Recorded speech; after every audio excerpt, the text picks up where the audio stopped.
As the sun shines down on a Wednesday evening in Bourne, it's another game that has a must-win feel for the Hyannis Harbor Hawks as they're set to take on the Bourne Braves at Doran Park for the first time this season. These two teams have already played a trio of times, all those games coming out in Hyannis at McKeon Park. The Harbor Hawks took all three of those games, 4-2 in the first, 6-4 in the second, 13-8 in the third. The latter two, a Saturday doubleheader, 7 innings between the two squads. However, first time out at Doran Park this season, and Bourne has really been cruising over the last few games. They've won their last two, and the offense has really gotten hot, and the league ranks are starting to work in their favor as they've shot up the West Division in a lot of offensive categories. And to try to calm them down, and in a must-win game, nobody better to send on the mound up to this point for Hyannis than Bryant right-hander Tyler Madison. Madison set to make his fourth appearance, fourth start for Hyannis in 2019, fifth unofficial if you count the 4 innings at Falmouth, and he's set to take on the Bourne Braves on the road, looking to get Hyannis their 6th win of the season. It's the Harbor Hawks and the Bourne Braves on the Cape Cod Baseball Network. Hi, everybody, and welcome to Doran Park in Bourne. Lyle Goldstein, Brendan Howe here with you. And Brendan, for the Hyannis Ball Club, the offense has really been rolling up until last night. They kind of got blanked a little bit, an 8-1 defeat at the hands of the Falmouth Commodores, but against the Bourne Ball Club, where they're still looking to make up some ground and make a push for the West Division playoffs. This is a game they've got to have and just kind of flush last night. Yeah, and like you said, it has that big game feel to it. The first time at Doran Park this season. And over the past couple games, you mentioned, of course, the offensive outbursts, but it's been a little bit difficult to find exactly what this team's identity has been over the course of the season, because they'll have these games where they go and score 13 runs, but then they'll turn around the next night like we saw last night and fall flat. So, and to send Tyler Madison to the hill today in a must-win contest, this is a big game for him as well as Hyannis as a whole. The bats have got to stay aggressive and get going. Last night against the Falmouth Ball Club, Hyannis once again dropping the contest 8-1. Commodores put up 8 runs on 14 hits, leaving 10 on base. Scored 1 in the third, 2 in the fourth, 2 in the fifth, and 3 in the seventh as well, as they really piled on their runs across the board against Hyannis.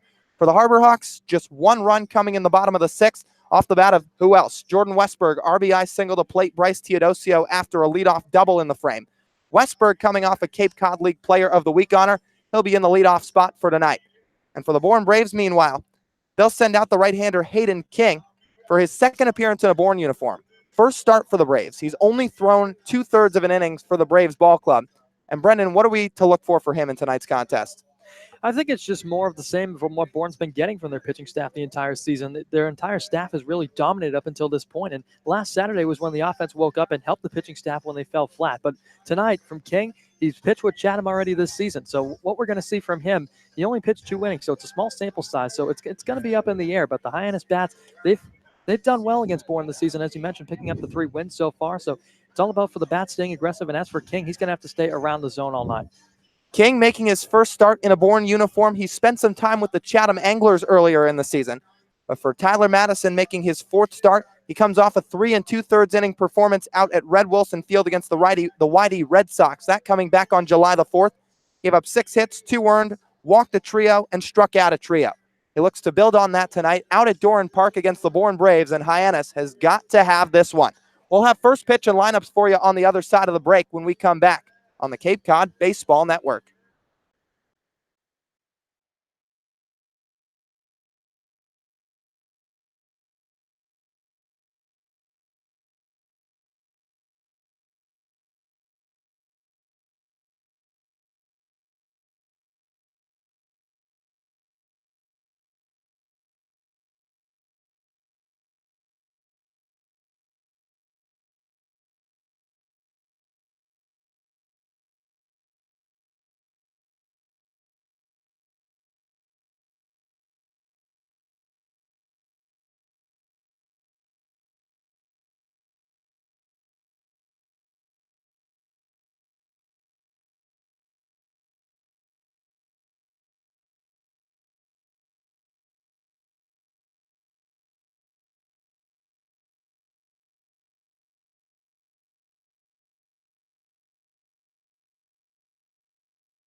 The left-hander Hayden King takes the mound for the Bourne Braves as the defense warming, the pitcher warming, as we're just about set to get underway from Doran Park.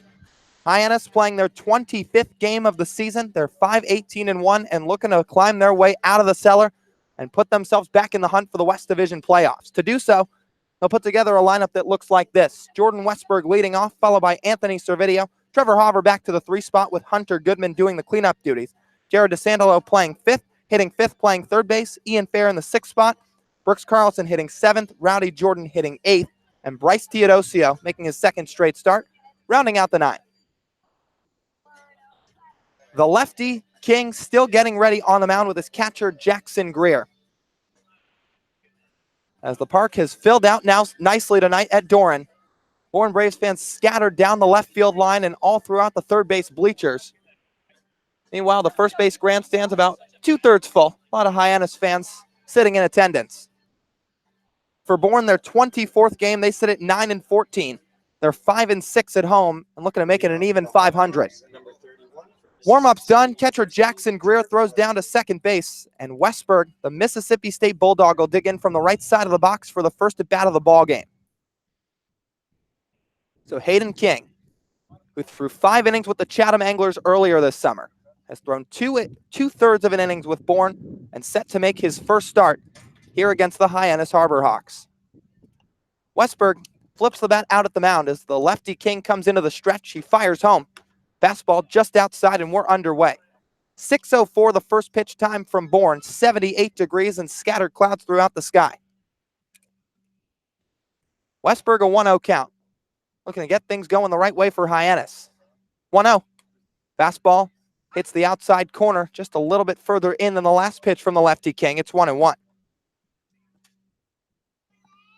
Westberg 2 for 4 with an RBI last night, the only RBI to Hyannis' name in an 8-1 loss against the Falmouth Commodores. Now the stretch in the 1-1 offering. Ground ball foul down the left field line.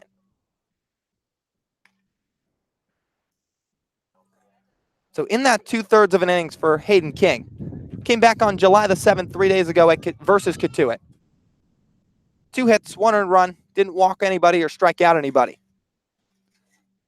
But Westberg in a 1-2 count, he bends his knees inside the box and wiggling the bat above his right shoulder. Lefty King breathes, fires home, swinging a pop-up foul. This will get out of play over the first base dugout. Hyannis tonight in their road blue uniforms, the orange lettering with the white trim, as well as white pants, the blue pinstripes, blue helmets with the orange Harbor Hawk logo on the top. For Bourne, their home whites, red lettering and numbering, the white pants with red trim, and navy blue hats with a red bill up on the top, as well as the red B up on top of the hat. Pitch to Westberg, called strike 3, got him looking. So Hayden King sits down Westberg for the first out of the night, his first strikeout in a Bourne uniform.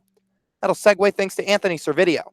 Well, right there, pretty simple attack from King, and that at bat to Westberg. He stayed away the whole at bat, and right there just dropped in a backdoor breaking ball to freeze him for strike 3. So this will be Anthony Servideo. Second baseman out of Ole Miss, comes into the day, hitting 164, looking to uptick that a little bit.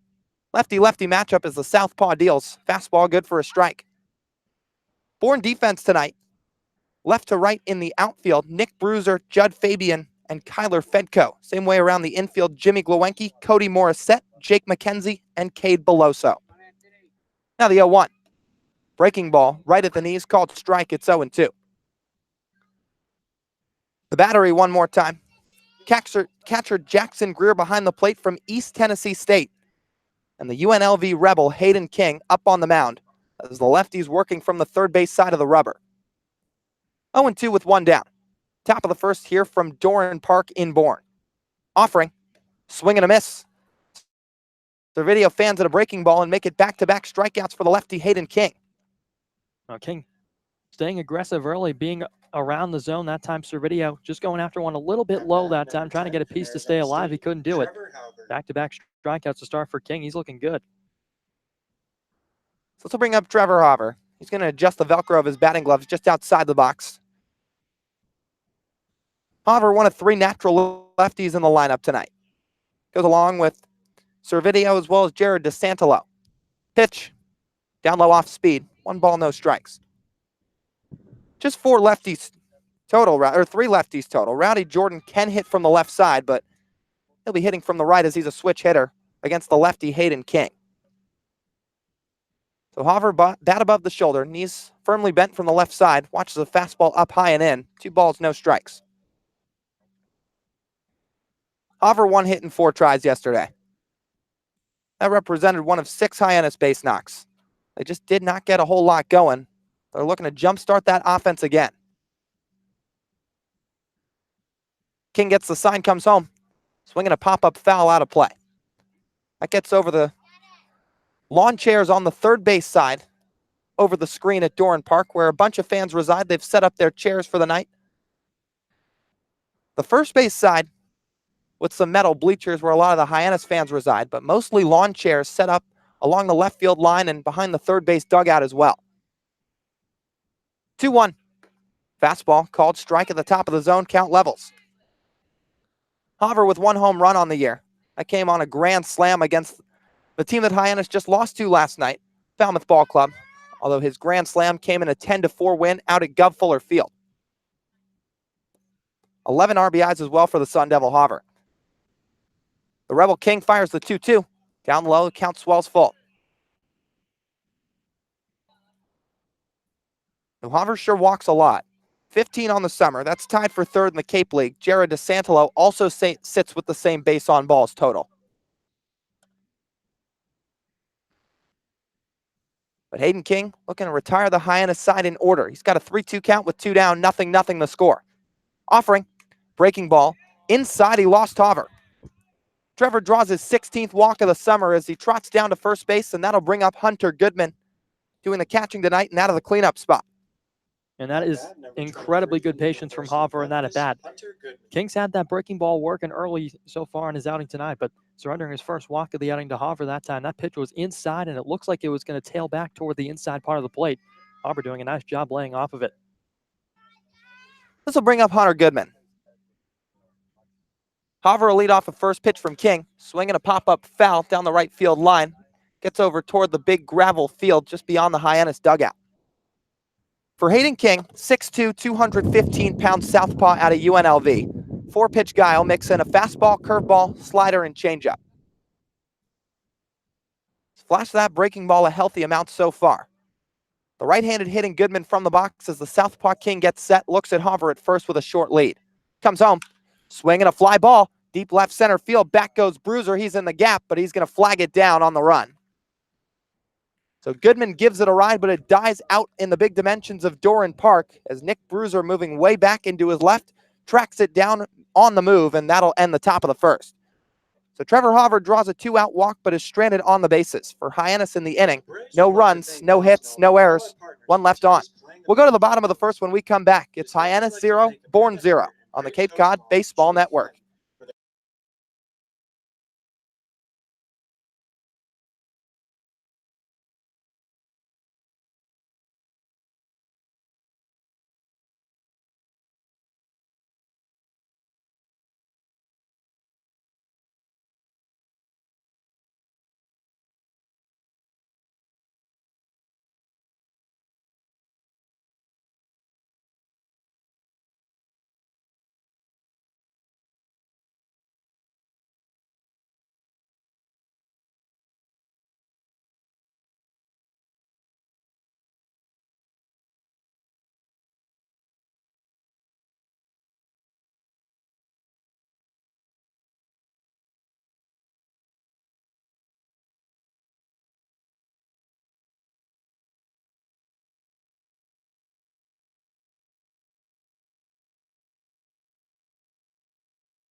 Tyler Madison on the mound for Hyannis as we're set for the bottom of the first from Doran Park.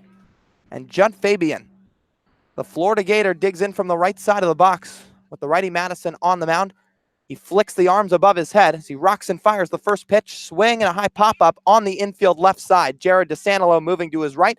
He's in foul ground inside the third base coaching box. He makes the grab. One pitch, one out for the righty Tyler Madison. And he retires a deadly threat in Judd Fabian, who just yesterday went 3 for 5 with 2 long balls.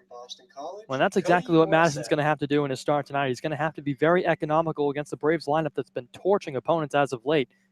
He's going to have to go deep into this ballgame if Hyannis wants to have a chance to win. So Cody Morris set the hitter. Digs in from the left side. He'll be followed by Cade Beloso in the 3 spot. Jimmy Glowenke hitting 4th. Madison will fire home. Fastball on the outside corner for strike 1. Jared Poland, the Louisville DH, hitting 5th, followed by Jackson Greer, Nick Bruiser, Kyler Fedko, and Jake McKenzie. For Morris, set a 308 hitter coming into the day as the 0-1 comes home. Ground ball right side over the glove of Madison. Servideo charges in. Fields fires to first, and just not in time as the runner Morris beats it out. So Madison came off the mound, moving to his left, gave a leaping effort to bring the ball down into his glove. Just out of his reach, Servideo charged in hard from second. Made a nice play moving in. A quick throw across his body, but not quite in time as Morissette beats it out down the line. Well, Madison did what he had to do. He induced some soft contact that time. He just leapt up, and it was over the glove. And by that time, Servideo had to come in and make an off-balance throw. It made it tough over to first. And with the speed of Morissette, beat it out easily. Now Cade Beloso, the 3-hitter. Madison works from the stretch. He comes home. Down low with a fastball, 1 ball, no strikes. Beloso, one of just 2 left-handed hitters in the lineup tonight for Bourne. Morissette, the other, who now stands at first. Everybody else hitting from the right side for the Braves tonight. 6 straight left-handed hitters set to come up after the LSU Tiger Beloso, who's got a 1-0 count.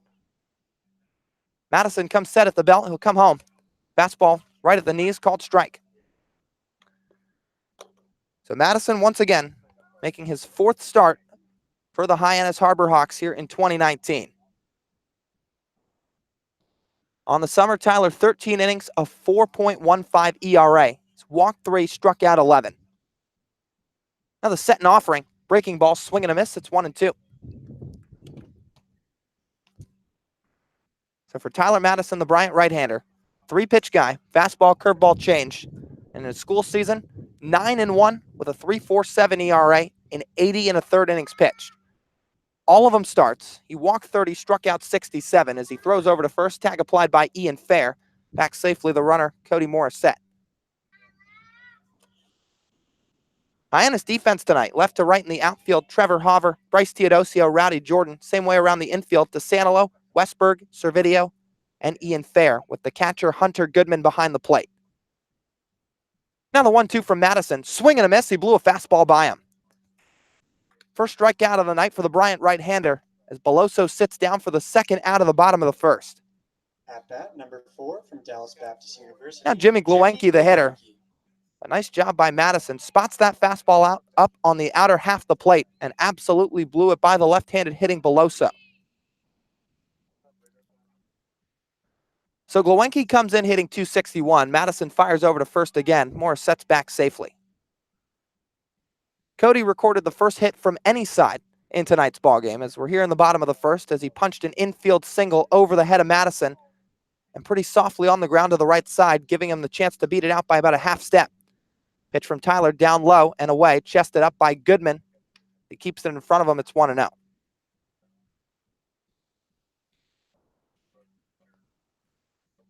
So Glowenke, not a home run on the year. 8 runs batted in. But Bourne looking to strike early here in this contest.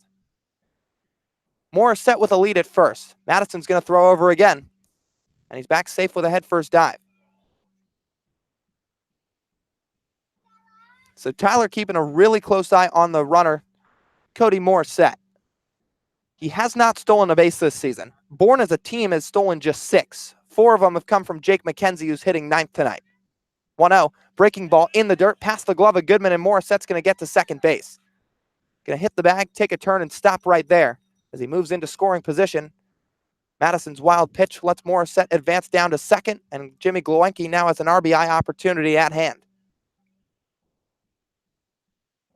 So Madison gets a new baseball, kicks some dirt at the front of the mound, and steps on top of the rubber.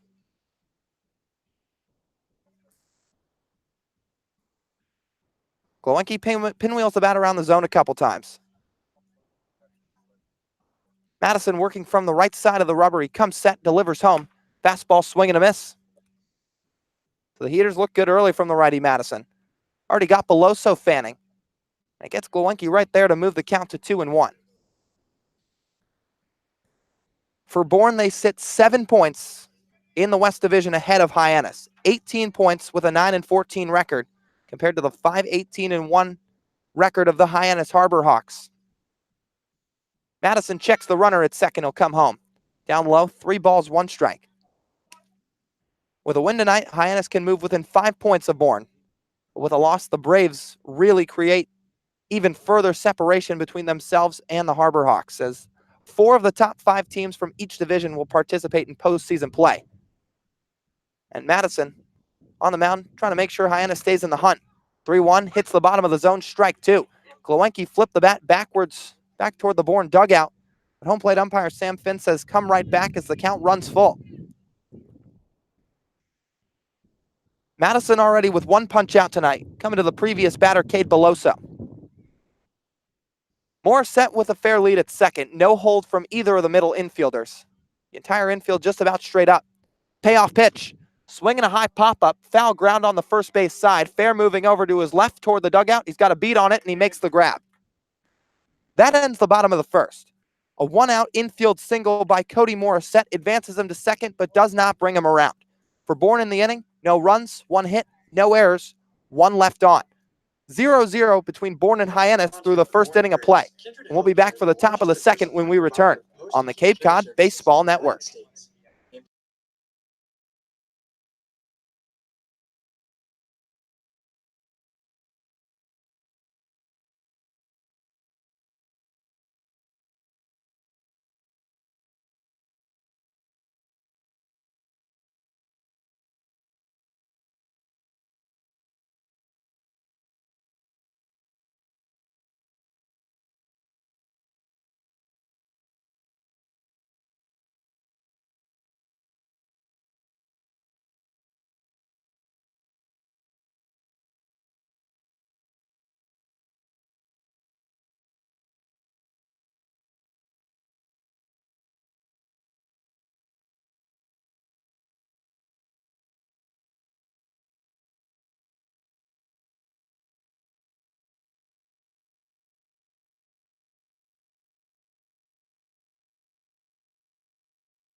The 5, 6, 7 in the Hyannis order due up in the top of the second. It'll be Jared DeSantalo, Ian Fair, and Brooks Carlson. As the FAU Owl DeSantalo puts a couple feet in the box, then steps way out to take a second to reset. Now he moves back in and taps the plate a couple times, his usual routine working inside the box. The lefty Hayden King back on the mound as he deals the first pitch. It's a fastball low. DeSantalo comes into the day, hitting .371. That ranks 3rd on the Cape League in terms of average. Lefty King will take a breath working from the third base side. He rocks and deals. Fastball low again, 2 balls, no strikes.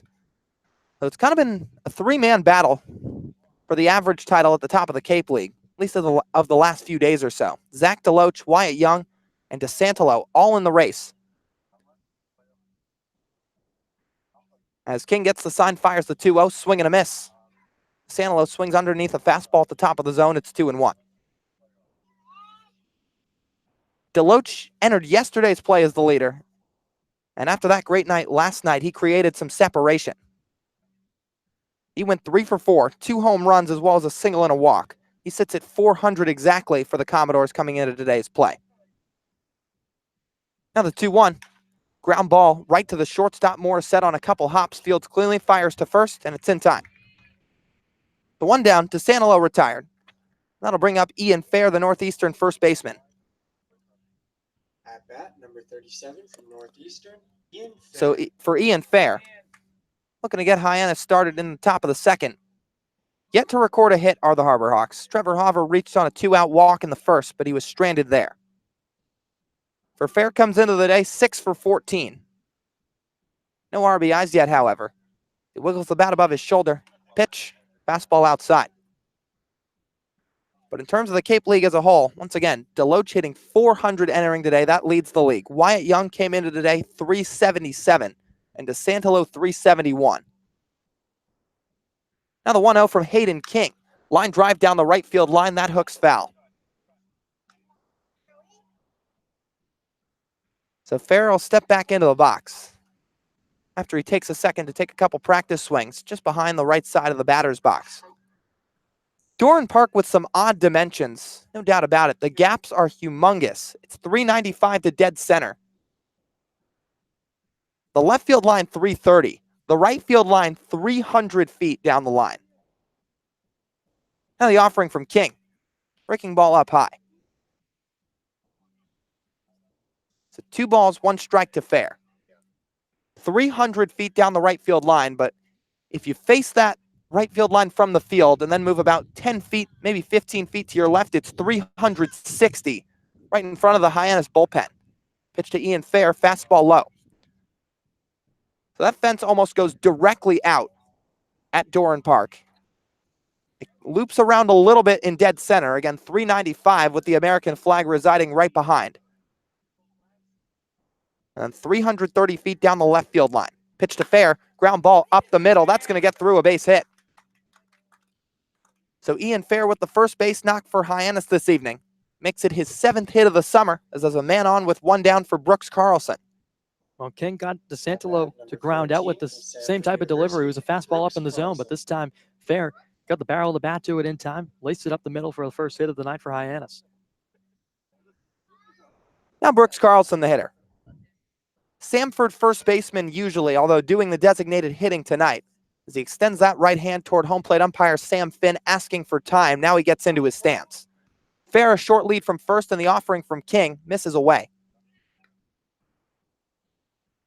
Carlson got a pinch hit appearance last night. That was for Jared DeSantillo, who earlier in the inning grounded out to short. And Brooks slapped a single through the right side. He also had 1 of 6 Hyannis hits, much like Trevor Hauver did. The offering, ground ball foul toward the Bourne dugout, knocks a clipboard out of one of the Bourne assistant coach's hands. So that falls to the dirt. Carlson will step out of the box, puts the right hand to the barrel of the bat to reset.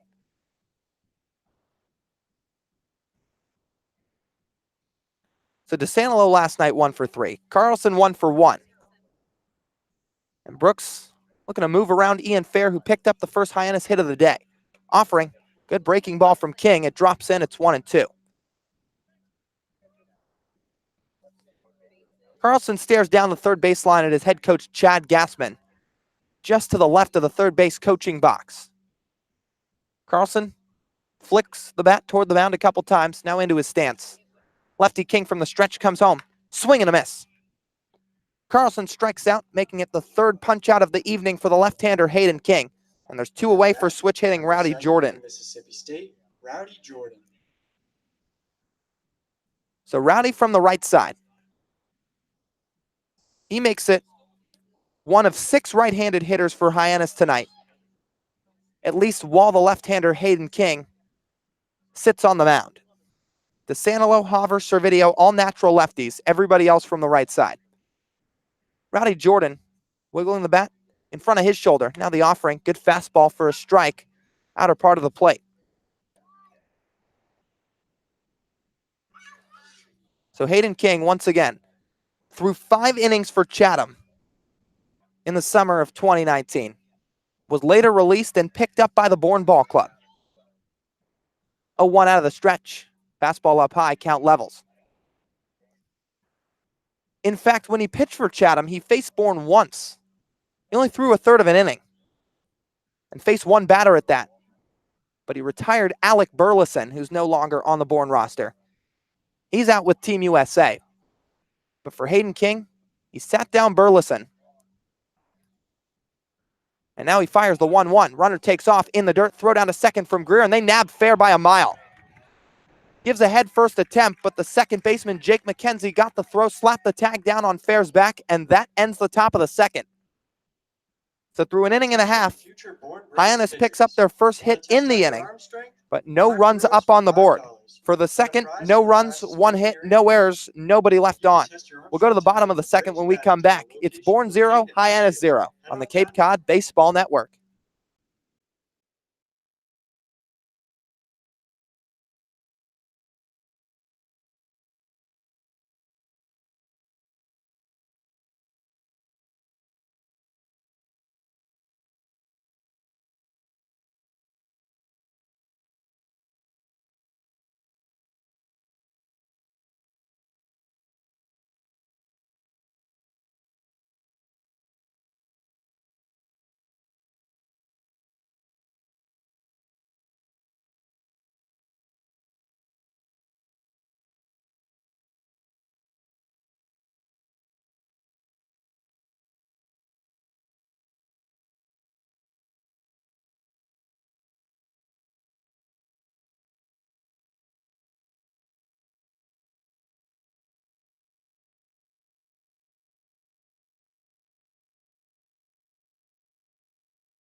Hyannis sent their 5, 6, 7 to the plate in the top of the second. Now Bourne will do more of the same in the bottom of the frame. So it'll be Jared Poland, Jackson Greer, and Nick Bruiser due up to the plate, with Poland, the Louisville DH, in the right side of the box as Madison kicks and deals the first pitch. It's a fastball low.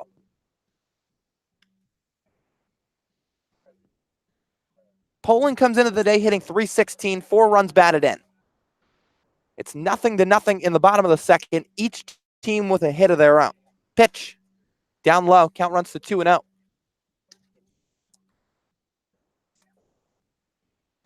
For Madison, his best start of the summer was his first one at that.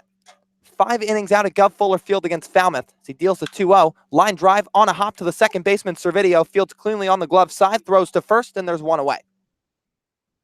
So Servideo played that ball absolutely perfectly. Poland squared one up to the right side, took a tough hop on Servideo, moved a step or two back, fielded it going to his left, and made a strong throw to fair to complete the out. Yeah, that one textbook from Servideo that time. Let the ball come to him, stayed down on it to the last second, played it on the hop nicely, and a short throw to first to get the out.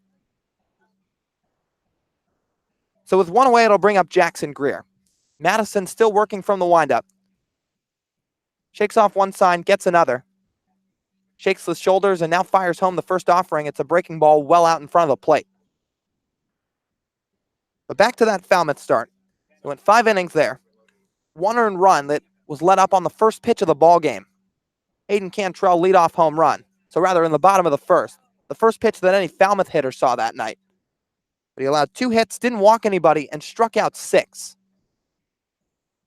And now he fires home the 1-0. That misses well in front of the plate with a breaking ball again. 2 balls, no strikes.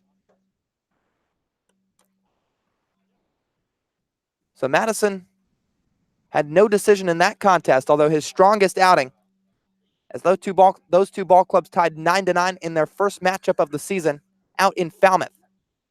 Now the 2-0 from the right-hander. Ground ball to the third baseman, DeSantillo, under the glove on the attempted backhand. It skips down the left field line.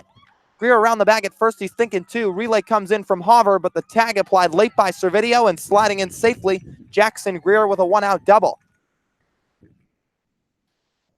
So DeSantillo tried to move to his right, make the play going toward the line. He couldn't quite get the glove down, and it skips under. As a result, Jackson Greer stands at second base, second Bourne base runner of the ball game. And DeSantelo tried to make the easy play on the back end there, but instead of shuffling his feet and getting the body in front of it, just knocking it down and keeping it at a single, perhaps it would have been a long throw as he was ranging toward the line. But instead, Greer slides safely into second with a double down the line. That segues things to Nick Bruiser, the Stanford left fielder. Another right-handed hitter. Once again, the final 6 in the Bourne order, all from the right side. Pitch from Madison, swing and a miss at an off-speed. So Madison dealing with a runner on second, 1 down. The right-hander from Bryant hides the ball behind his back. Now he'll come set right at the belt. And he deals out of the stretch. Fastball just inside, and it's 1-1. But Madison turned in what was once again a really, really strong season with the Bryant Bulldogs. He threw 8 quality starts on the year, all of them coming in the final 2 months of the regular season. He checks the runner at second. That's Jackson Greer getting a fair lead, but no hold. Delivers. Broken back ground ball to the third baseman DeSantelo. Fields cleanly, throws across, and there's 2 away. No advancement from Nick Bruiser on the play. He'll stay at second base. And with 2 out, it'll bring up Kyler Fedko, the right-handed hitting right fielder out of UConn. Number 3 from the University of Connecticut, Kyler Fedko. So Fedko comes into the contest hitting 171 on the campaign. 1 RBI, but he's got an opportunity with the runner Greer at second. Meanwhile, for Madison, once again, a phenomenal sophomore year with Bryant. He was a freshman All-American in 2018. He was also named to the All-NEC second team after his 2018 season. There he went 5-2 with a 3.40 ERA. Stretch and delivery, swinging a foul back off the screen. So Fedko, the brother of Christian Fedko of the Harwich Mariners, those two play their college ball together at UConn. They'd played their baseball together all the way up until this summer, where they were separated for their summer ball here on the Cape. Kyler here in Bourne, Christian out in Harwich.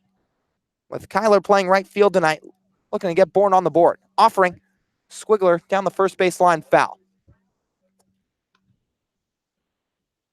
So 0-2 with 2 outs to the hitter Kyler Fedko. 0-0 in the bottom of the second.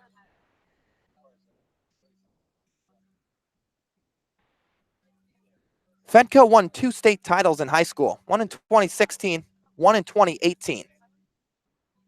And how about this? In his 2018 season, his senior year in high school, he hit .661. He was an absolute stud during his high school days. 0-2. This is up high, 1 ball, 2 strikes. And he had a decent year with UConn this season. Hit .242, 5 home runs, 23 runs batted in. He was a consistent piece in the starting lineup. As Madison, the Bryant Bulldog, looks in at the catcher Hunter Goodman. Now time's going to be called by the 6-1 hitting Christian Fedko. He steps out of the box. So Fedko just finished his freshman season with the Huskies. As Madison looks to his right, now fires home, swing and a miss. Tyler Madison records his second strikeout of the night as he fans Christian Fedko to end the frame. That'll do it for the bottom of the second. Both teams knotted up at 0. For Bourne in the inning, no runs, 1 hit, no errors, 1 left on. We'll go to the top of the third when we come back on the Cape Cod Baseball Network.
From We bring you back State, in a scoreless Rowdy contest here from Doran Park. Hyannis brings up 8, 9, and 1 in their order to the plate in the top of the third inning. Aiden King, the UNLV left-hander, back on the hill for Bourne. We're deadlocked at 0-0 in a pitcher's duel early on. Rowdy Jordan steps in for his first plate appearance of the evening. Hyannis' top of the second inning ended on an Ian Fair stolen base attempt. He was gunned out by Jackson Greer behind the plate. So Jordan digs in, under 100 coming into his first at bat tonight. Southpaw King on top of the rubber, kicks and fires. First pitch, a breaking ball that rests outside.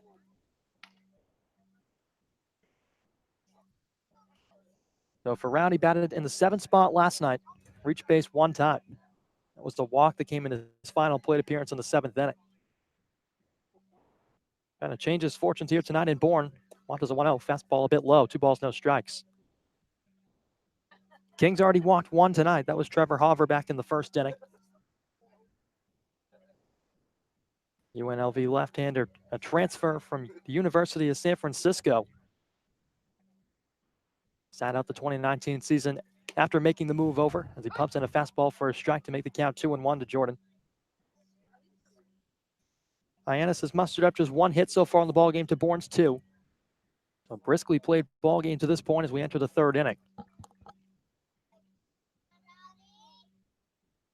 King gets a sign from Greer as he comes set on the rubber.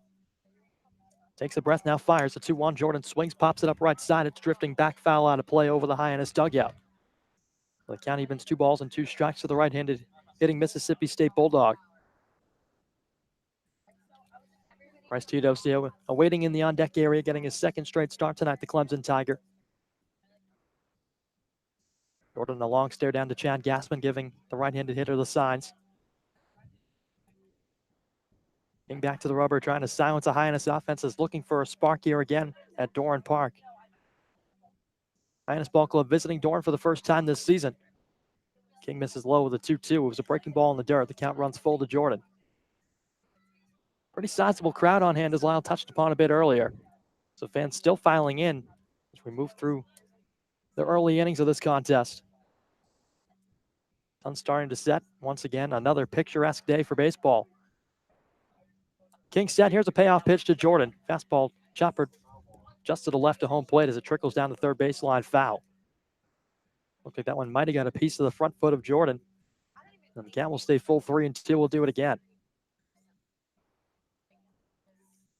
Jordan kicking some dirt around in that right-handed batter's box where the ball may have gotten.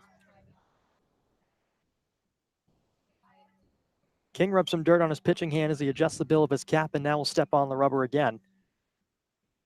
Jordan putting up a pretty tough fight in this at bat, 3-2 to lead off the 3rd inning. Trying to jumpstart a Hyannis offense, looking to strike first. King comes set, kicks and fires another 3-2. It's a breaking ball outside, and Jordan's aboard to lead off the 3rd. 2nd walk surrendered by King of his outing tonight, and that'll give way to Bryce Teodosio. Well, Rowdy Jordan works a good count there. Good patience, doesn't chase anything. And for a guy just looking to get on base and get something going for Hyannis, he does so pretty successfully. So in steps the Clemson Tiger, Teodosio, and he's been turning his season around a bit as of late. Picked up a double last night. He got the start out at the number 9 hole. He went 1 for 3. He was stranded at 3rd. That double came in the 5th inning of last night's contest, an 8-1 loss. Check over on Jordan at first. He's back standing, no problem.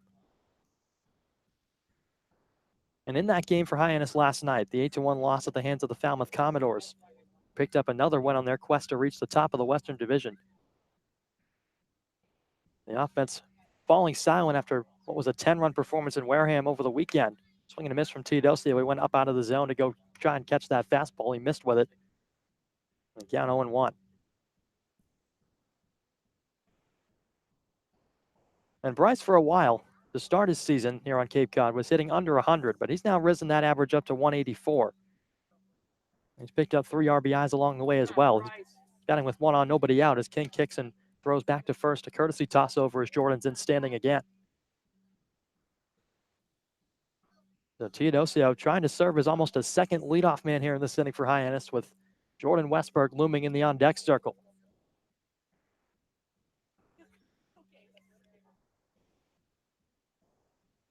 King spins the ball in his left hand as he brings it into the glove set at the belt.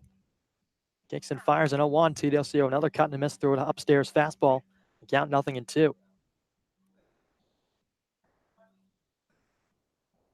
Bryce on the season 7 for 38, looking to pick up hit number 8 for himself as well as hit number 2 for Hyannis as a ball club in the ball game.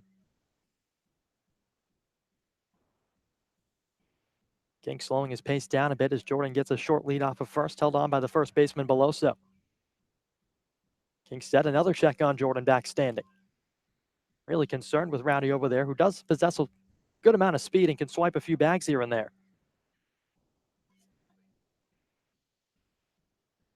So TDLCO again taps the plate, adjusts the helmet, and he's back into the box into his stance with the bat above the right shoulder. King kicks and delivers an 0-2. TDLCO swings and rips it down the right field line, twisting foul. The count again stays at no balls, 2 strikes. He's high on his bat, staying aggressive to lead off the 3rd inning. Rowdy Jordan battled with a 2-strike count all the way till 3-2 before drawing a walk. Now TDLCO hanging tough down 0-2, trying to battle his way back.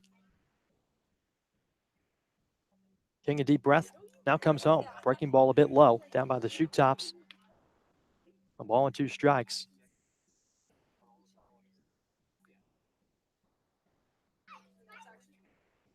So TDLCO again, climbing up toward the Mendoza line. We already know what he can do with the leather in the outfield. He's made a couple of spectacular highlight reel-esque plays.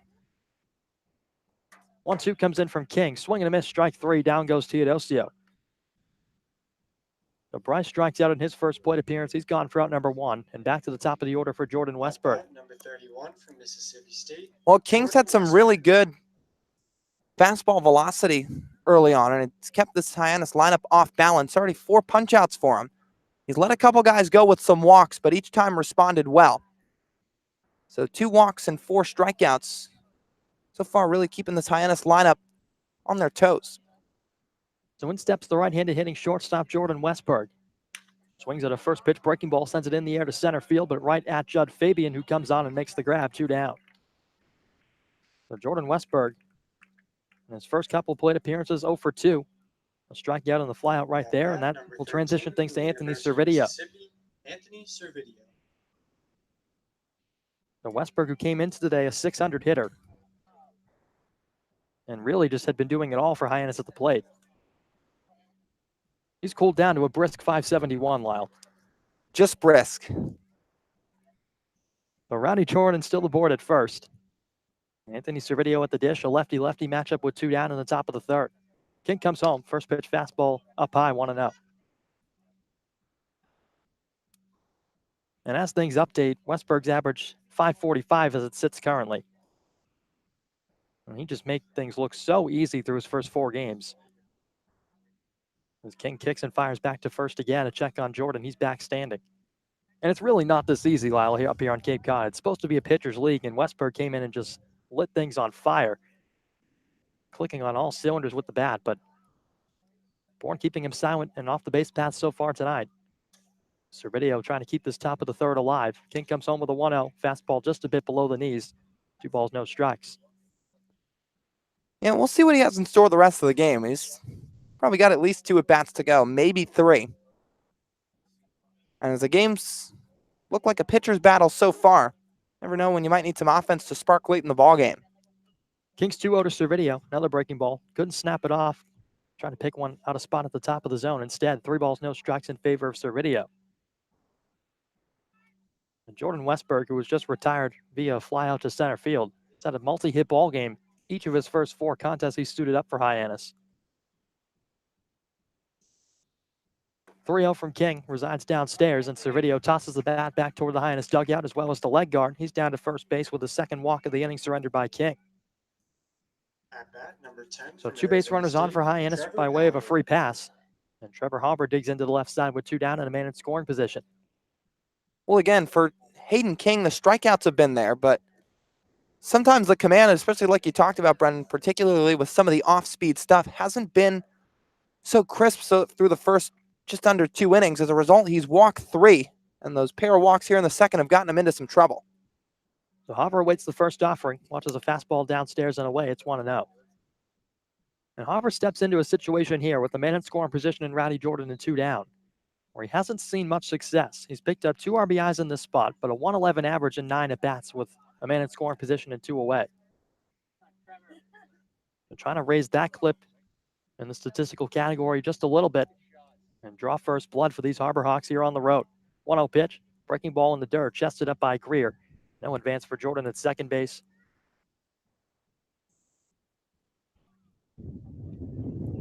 So King has been in and around the zone. He's picked up 4 strikeouts to this point. He's walked 3 as well in this outing. Hyannis has put up just 1 hit. Harbor waves the bat toward the southpaw on the mound as he awaits a 2-0 offering. Kicks and fires. King paints the outside black with a fastball. It's 2-1.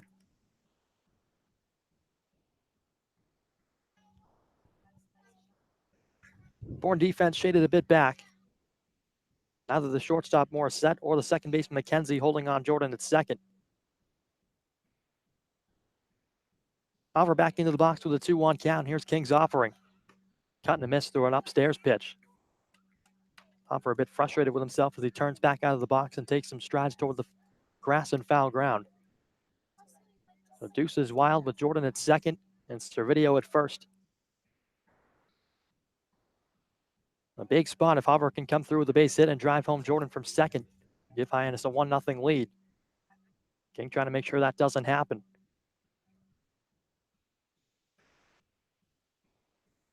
A long pause and a look to second from the southpaw. Now comes home with a 2-2. Fastball in there. Strike 3 called. He got him looking. Down goes Hoffer for strike 3 and out number 3 of the third inning. And Hyannis strands 2. In the inning, no runs, no hits, no errors, and 2 men left on. We're still scoreless here from Doran Park with the hometown Braves coming back to the dish when we return on the Cape Cod Baseball Network.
The Bourne Braves back to the plate in the bottom of the third. They send up 9-1-2 in their order. Jake McKenzie, Judd Fabian, and Cody Morissette against the right-hander Bryant Bulldog Tyler Madison, who's back for his third inning of work tonight. Not much offense to speak of, but this Bourne offense has been setting the world on fire as of late. But the right-hander Tyler Madison stifling them to this point as McKenzie digs in from the right side for his first plate appearance. Into the wind, fastball sent. Broken bat shot down the left field line. Hoffer ranging after it. It's going to fall just to the right of the chalk down there. Cruising into second base, sliding in safely is Jake McKenzie with a leadoff double. And Bourne is in business here to start the third. And with just a flare shot with a broken bat for Jake McKenzie. Got it off the end, pulled it down the left field line. Hoffer playing a little bit toward the gap. So that fortunately for McKenzie, finds some grass down on the outfield. And Hoffer relayed it in well, picked it up with his bare hand and fired it into Jordan Westberg, but not in time to grab McKenzie. So a man in scoring position right away for Bourne here in the third inning, trying to strike first in this ball game against Hyannis. And the right-hander Madison, who's forced to work from the stretch to Judd Fabian, misses down and away with the fastball. It's 1-0.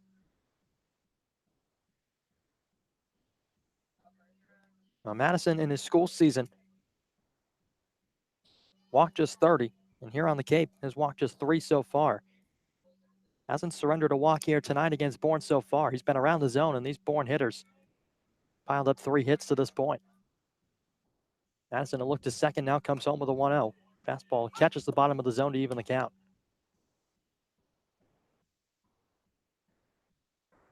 That's been Madison's go-to pitch. His bread and butter, so to speak, if you will. That fastball, he's got a lively one, and it's had some giddy up on it tonight. Blown it past a few Bourne hitters to rack up 2 strikeouts. Right-hander comes home with a 1-1. It's a fastball that missed down and away. Fabian watched it go by. 2 balls and a strike. And the top 3 men in this Bourne lineup has really been the catalyst for Bourne shooting up the Cape Cod League rankings offensive-wise. Fabian up over 330 at 333 coming into action. Morissette behind him at 308. And Cade Beloso, the first baseman, at 342. Madison's 2-1 offering. Breaking ball down and away. 3-1 as Jake McKenzie, who started this inning with the doubles, back to the bag at second. Madison trying to keep this Bourne offense off the boards. Bottom of the third from Doran Park, still scoreless. And a pitcher's duel to this point as Fabian back into his stance in the right side. 3-1. Fastball chopper to the left side off the brick wall as it trickles back toward the Bourne Braves on deck area. So 3-2 as the count fills up. Madison gets a new baseball and rubs it out as he walks down the back of the hill.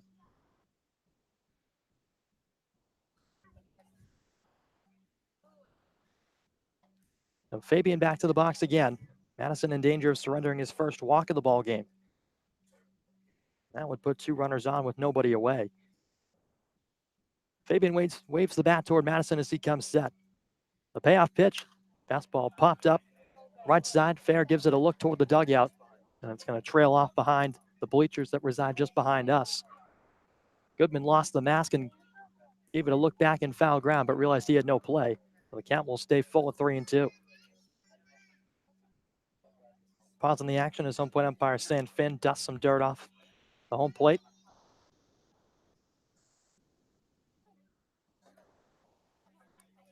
Now Bourne looking to ignite the bats here in the 3rd inning. Madison back to the rubber. And Fabian awaits the next full count offering. Madison a pause, now the next 3-2. Fabian sends it in the air right side again down the right field line. Twisting foul up and over the fence out of play. Another tough at bat being put up here by Judd Fabian. Popped out to third base his first time up to Jared DeSantolo in foul ground.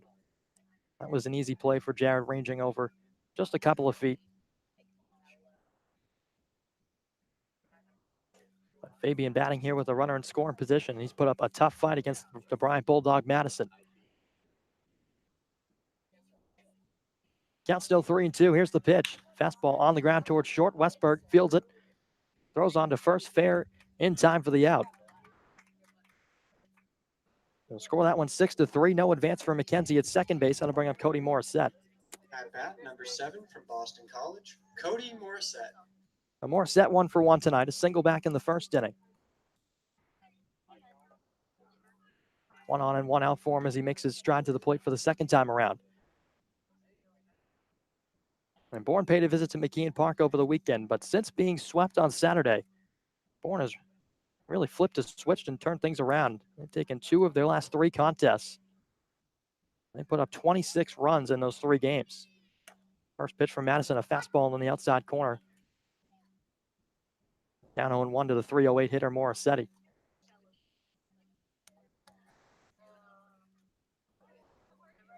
This Bourne offense, when they came into McKeon Park, they put up 12 in those 2 games despite taking the 2 losses.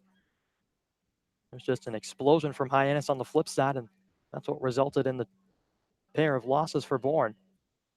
They have bounced back quickly as an 0-1 comes in from Madison. It's a breaking ball low. Appeal down to third.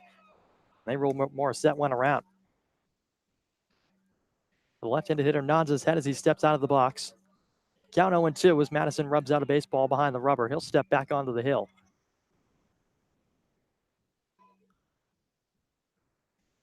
McKenzie aboard at second.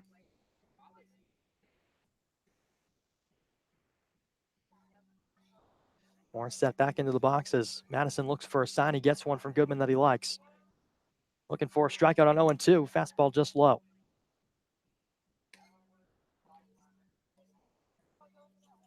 And Lyle for Madison really slowing down his pace a bit with runners on. Yeah, he is. And he's taking a little more time between pitches, but it's worked okay for him so far. He induced that weak contact out from Judd Fabian. Just keeping an eye on the runners as well. McKenzie creeps out to a lead at second. As Morissette watched a high fastball go by to even the count at 2-2. There is some action way out in right center in the Hyannis bullpen. It's a right-hander loosening up. Same could be set for Bourne down the left field line, just beyond the foul pole in the 330 mark. Madison trying to keep Bourne off the board and work out of trouble here in the third inning. Scoreless ball game from Doran Park. A look to second now. Madison fires home. A breaking ball slap foul off to the left.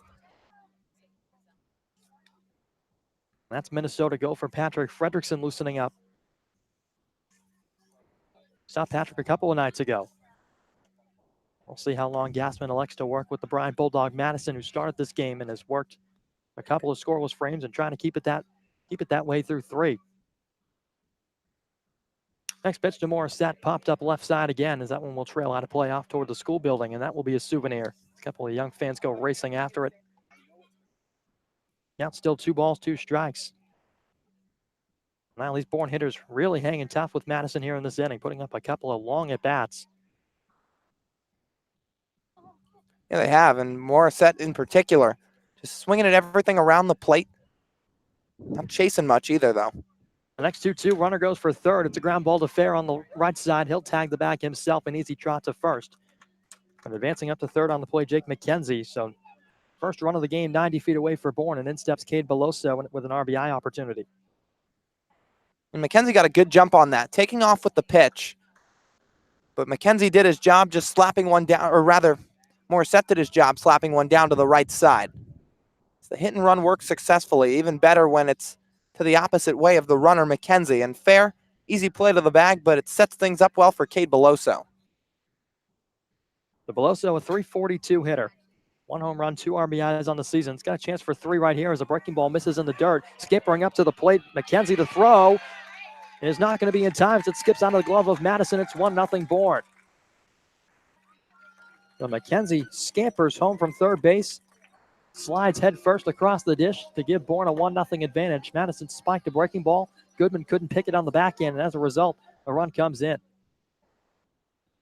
You know, he's had a couple of those today. He's left a few breaking balls short. That one, Goodman just couldn't quite smother in front of him. As a result, gave McKenzie a pass home from third. It was a bit of a close play at the plate, but McKenzie slides under the tag. It also came in and out of Madison's glove. So nobody on, 2 down as Madison spikes another breaking ball up to Goodman. It's 2-0. And we saw last night Kyle Murphy just couldn't get on top of the breaking ball, I should say, as he missed outside with it multiple times. Madison tonight is getting too far on top of it, spiking a few. And a couple in this at bat to Beloso as he's into his windup. 2-0 offering fastball. Beloso takes it the other way to deep left field, sending Hoffer over a few steps toward the line. He'll make the grab on the move, and that ends the inning. But Bourne does the job. They take a 1-0 lead on the pass ball. Jake McKenzie scampered home after a double to lead off the inning. So for Bourne, it's 1 run on 1 hit, no errors, and nobody left on. So the Braves 1, Hyannis 0. With the visiting Harbor Hawks back to the dish in the top of the 4th when we return on the Cape Cod Baseball Network.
23 from the University Hunter of Goodman Memphis, strides to the plate Hunter to kick Goodman. things off for Hyannis in their half of the fourth. They find themselves trailing 1-0 in the game, and Bourne has gone to the bullpen. It's the right-hander from UMass Amherst, Sean Harney. Into the game in relief of Hayden King, who worked 3 innings in this contest. Gave up no runs on 1 hit. A very effective night for the southpaw from UNLV. But in steps a right-hander against the right-handed hitting Goodman. Pumps in a fastball, first pitch, popped up into shallow center field. Coming on strong, Fabian back McKenzie. And it's going to be Fabian to call everyone off and make the grab as Goodman's retired for out number 1. It just got way under that one. That's one of those balls, especially from a guy with a power like Goodman. It's a little bit more rounded. That thing's probably going a long way, but just gets a bit under it, skying it into short center. Now in steps Jared DeSantolo for his second plate appearance. He's 0 for 1 tonight. Trying to keep pace in the batting average. Race to the finish line. We saw Zach DeLoach last night. He launched a pair of long balls at McKeon Park, and he currently steps into action tonight, leading the Cape Cod League as DeSantolo launched a fastball in the dirt. And DeSantolo trying to keep pace. Facing Harney for the first time as he's into his motion from the right side of the rubber, the 1-0. Fastball again, caught the outside corner to even the count, a ball and a strike. Harney on the season making his 5th appearance, his 3rd in relief for the Bourne Braves. A 1-1 record, a 6.94 ERA in 11 2/3 innings of work. Lines and fires a 1-1. Breaking ball, DeSantolo takes down the left side. It's going to be popped up out of play by the Snack Shack. 1-2 the count to the FAU Owl. Harney steps back onto the rubber. Stands at 6 foot even on top of that rubber. UMass Minutemen. A 1-2 offering to DeSantolo. Fastball chopper up the right side, past the first base bag. And it's going to be ruled a foul ball as Beloso took it to the bag. That would have been in time to get to DeSantolo, but Jared will get another shot at the dish. The count stays at 1-2. And meanwhile, as Harney makes his relief appearance tonight, he makes it on his birthday. So happy birthday to Sean Harney on the hill of the Bourne Braves. Turning 21 years of age.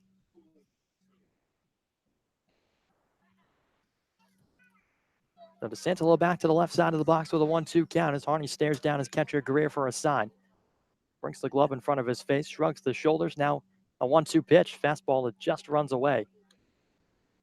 2 balls and 2 strikes to DeSantolo. And we'll see what party tricks that Sean Harney has in store for us tonight. Looking to improve his season a little bit. 6.94 ERA. His last appearance came against Hyannis as he pumps in a 2-2 to DeSantolo that rests just inside off the inside part of the plate. 3 balls and 2 strikes as the count fills up to Jared. And in that outing for Harney on July the 6th, he went 3 innings, gave up 4 runs on 4 hits, walked 3 and struck out 2. So Hyannis pieced him up pretty good just a few days ago. As Harney's payoff offering, DeSantolo swings at it, sends it on the ground towards second. Up with it, McKenzie throws to first in time to retire him. And there's 2 down. That'll bring up Ian Fair. 1 for 1 with a single, but has been caught stealing tonight. Ian Fair. Jackson Greer getting the better of him down at second base as he steps in for the second time. Well, the Bourne Braves offense gave Harney a little bit of an early birthday present. 1-0 lead as it currently sits right now. They piled up 3 hits, but good enough to get the advantage over Hyannis to this point as Fair watches a breaking ball low and away.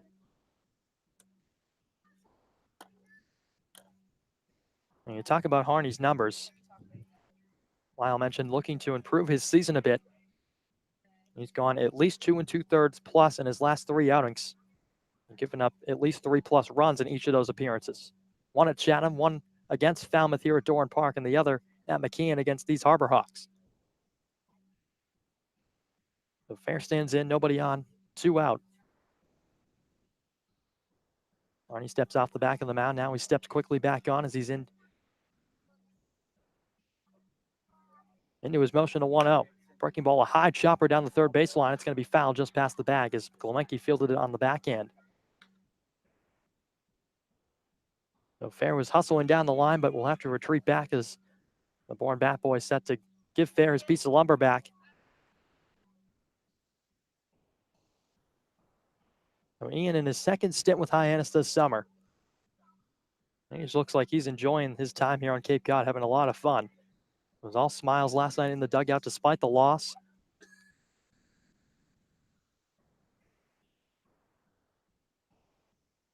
Steps in here with a 1-1 count. The pitch from Harney, low and away with a fastball. 2 balls and a strike. Brooks Carlson awaits on deck should we get there. He's 0 for 1 as well. He was a strikeout victim back in the second inning.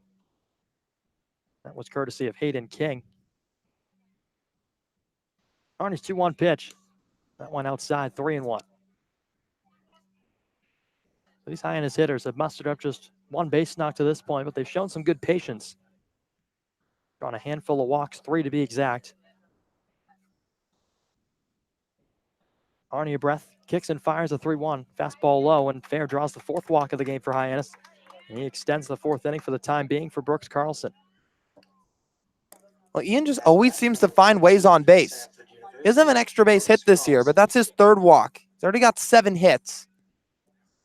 And just little by little, he finds ways to reach base and extend innings. So Ian Fair draws a 2-out walk there. Like you said, it segues things to Brooks Carlson, but for Ian, patient hitter, can work counts. He didn't chase anything in that last at-bat either. Or Carlson steps in, 0 for 1 with a man aboard. And is forcing Harney to work from the stretch as he kicks and fires. Fastball catches the top of the zone for a strike, 0-1.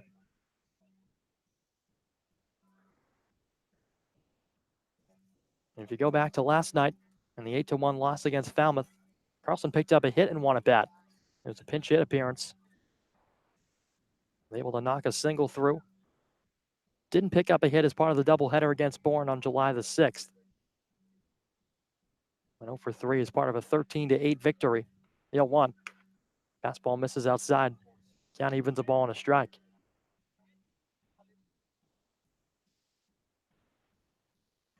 And for this Hyannis offense, with the recent spark, they've moved up the Cape Cod rankings to middle of the pack, but they're going to need some more of the hot bats to continue climbing up the West Division rankings as a wave and a miss through a fastball from Carlson makes the count 1-2.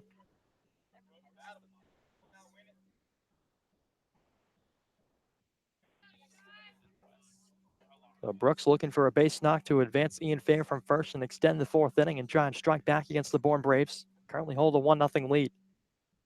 Harney from the stretch, the pitch. 1-2, ripped off the middle, off the body of Harney as it deflects down the first baseline in time to get the out as Harney ranged after it in foul ground and the throw to Beloso in time to beat Carlson. So a 1-3 putout. Harney making a kick save up the first baseline, and that is good to retire the side. So Hyannis strands 1 on a walk in the inning, and nothing comes of it. Still 1-0 Bourne. We head to the bottom of the 4th on the Cape Cod Baseball Network.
Jimmy Gluenke to the plate to start things off in the bottom of the 4th for Bourne, looking to tack on a few more against the right-hander Tyler Madison. It's 1-0 The hometown Braves with the edge as Madison is into his motion, fires the first pitch, fastball popped up from Glowenke right side, ranging after it fair. And down the right field line, Rowdy Jordan gave it a look, but it'll bounce foul up and over the fence. And out of play, the count 0-1. And for Glowenke tonight, he's flown out on foul ground once to Ian Fair. That was to end the bottom of the first inning. And Tyler Madison looking to settle down after allowing just one in the third inning.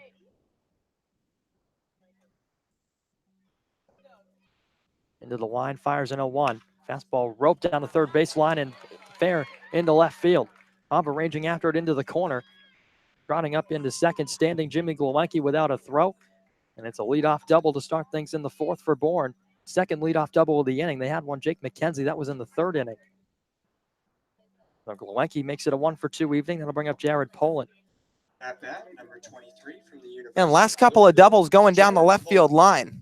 That one for Glowenke. Actually, all three have gone down that left field line. That one, DeSantillo gave a diving effort, but that one was roped down the chalk. DeSantillo, not much of an attempt at, or not much of a play, rather. Despite the diving effort, it gets past his glove and down the line for that double. For Glowenke, he just continues to hit and hit this summer. So Jared Poland steps in. He's 0-for-1. He's got a runner in scoring position with nobody away as Madison misses downstairs with a fastball 1-0. And for Madison, up until his last couple of starts, he had been arguably the best arm in the Hyannis rotation. He's done a little bit of everything for Hyannis this summer. He's racked up the strikeouts, induced some ground balls, get out of big innings. 1-0 fastball popped up, foul off the screen and back toward the home plate area. The count evens 1-1. And for Madison in high school, also did a little bit of everything. He was a dual sport athlete, played basketball and was a 1,000-point scorer. He holds the school record for most points in a game and rebounds as well as class president too. So this guy did a little bit of everything in his high school days and now pitches in college for the Bryant University Bulldogs. Comes home with a 1-1. Big looping breaking ball that stayed upstairs at the letters. 2 balls and a strike. Well, you can go even further on that, Brendan, because you talk about the basketball. He was the league MVP in his high school basketball league. Of course, baseball was his best sport, and we've dug in there. He's also a soccer player, too. In fact, his sophomore season, scored 6 goals in a game. Comes home with a 2-1. Breaking ball over the top of it, swing and a miss from Poland. Count pulls even at 2-2. Yeah, so, again, a 1,000-point scorer. He also had a basketball game once, 53 points in a game. He's had a 29 rebound game in a basketball game. And again, 6 goals in a soccer game as a sophomore. And if that's not enough, he also scored the game-winning goal in a state title game. 2-2, fouled straight back off the bat of Poland into the screen. Count stays the same. So, yeah, I mean, he really did it all. And then you talk about he was his high school class president. He was named to the Honor Society. I mean, he had to have been the most popular kid in his grade. Oh, you'd have to imagine. I mean, I know I wasn't part of that many extracurricular activities in high school. Absolutely. I played baseball and was a part of a few other clubs. That was about as extensive as my list got. 2-2 comes in. Breaking ball in the dirt. Knocked down by Goodman. No advance for the runner at second, Glowenke. Well, let me ask you this. When you played baseball in high school, did you have an 0.36 ERA with 111 punch-outs? Absolutely not. Nowhere close to that. I was an amateur high school player at best. I was not as dominant as Tyler Madison is or was in high school. And on top of that, 0.36 ERA, he went 9-0. He struck out those 111 batters in 58 innings. Swinging a pop-up off the bat of Poland, left side foul ground, but that one will get out of play. That was back in 2017, his senior season. I mean, those are just incredible numbers. It's almost unfair when you look at the numbers. And tied the New York State record for the lowest ERA in a season, and it's as low as you can go at flat 0. And Madison more than earned his way onto the pitching staff with the Bryant Bulldogs. Payoff delivery on 3-2. It's a fastball just a bit low and outside. So Poland draws a walk. And that is the first one surrendered of the evening by Madison, his 4th of the season. So 2 aboard and nobody away for the catcher, Jackson Greer. No, Madison doesn't walk a whole lot of guys. He's usually pretty around the zone. That one fastball missed just a bit down. So Poland draws the walk. He had a good walk to strikeout ratio in his season with Bryant. Walked just 30 and 80 and a third innings pitched. So he certainly had his time on the mound and didn't give up a lot of free passes by any means. Working here with the man in scoring position, 2 on, nobody out. That's Jimmy Galenke out at second. He gives him a look. Now he spins back off the hill toward him. Nobody was holding him on. Bourne has worked their way up to 4 hits. Just 1 run, but threatening here in the 4th inning as Madison has worked himself into a bit of a mini jam. Jared DeSantolo playing just about even with the bag down the third baseline. He's had a couple of hot shots toward him at the hot corner tonight. Madison comes home. First pitch of the at-bat, a fastball low.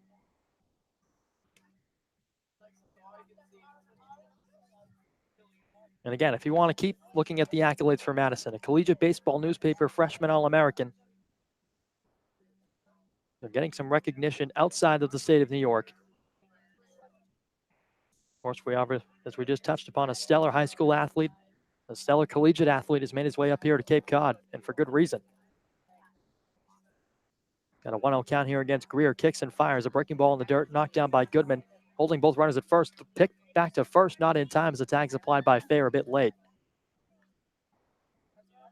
Galenke was off the bag at second about a quarter way down the line, and Poland was looking back towards second to see if Galenke was going to try and extend down to third base. He did not. Back to the bag are both runners. So 2 balls and no strikes as Greer resets himself outside the right-handed box. Madison back to the rubber as he wipes some sweat from the forehead. It's a comfortable evening here from Dorn Park. Not too hot, not too cold. Sun has resided back behind the school building as Madison comes home with a 2-0. Sky-high pop-up on the infield. Fair ranges in down the first baseline, and he'll make the catch in front of Greer. Both runners will hold, and there's 1 down. And Madison needed an out like that. Just saw contact, popped up on the infield. Now the double plays, well, it was in play to begin with, but now a potential inning-ending double play intact. We'll see how Madison responds as pitching coach Ray Korn's going to work his way out to the mound. Yeah, Madison's usually pretty good about keeping the ball down. That pitch he missed with the walk to Poland was just below the knees. And obviously, from his low walk rate so far this year, he's pretty good about spotting up his pitches. So we'll see what he's got in store after the meeting concludes. And that's where Madison has lived for most of his start. You're right, Lyle. The fastball down in the zone has been good. The breaking ball's finished down there. He hasn't gotten beat up in the zone too much, with the exception of the double from Jake McKenzie. Jimmy Galenke tacked on another one, and then the walk from Poland. But again, he was low in the zone with those misses. Plate umpire Sam Finn making his way out to Ray Korn on the mound to try and break up the meeting. Get action back underway. Nick Bruiser will be the hitter when action resumes with 2 on, 1 out. Sam Finn with a few words for Ray Korn as he obliges to end the meeting and makes his slow trudge back to the dugout. Hunter Goodman reapplies the mask as he walks back to his spot behind the plate. A big spot in the ballgame for Madison again. This one Hyannis has to have. He cannot fall any further behind these Bourne Braves in the Western Division standings. Harborhawks in search of their 6th win of the summer. Bourne sits at 9-14, 7 points in front of Hyannis as they entered play tonight. Madison trying to wiggle out of things in the 4th. The first offering to Bruiser is down low, 1-0. Well, Bruiser tonight 0 for 1. Bounced out to Jared DeSantolo down the third baseline in his first plate appearance. Got a chance for an RBI now, and that would extend the Bourne lead to 2-0.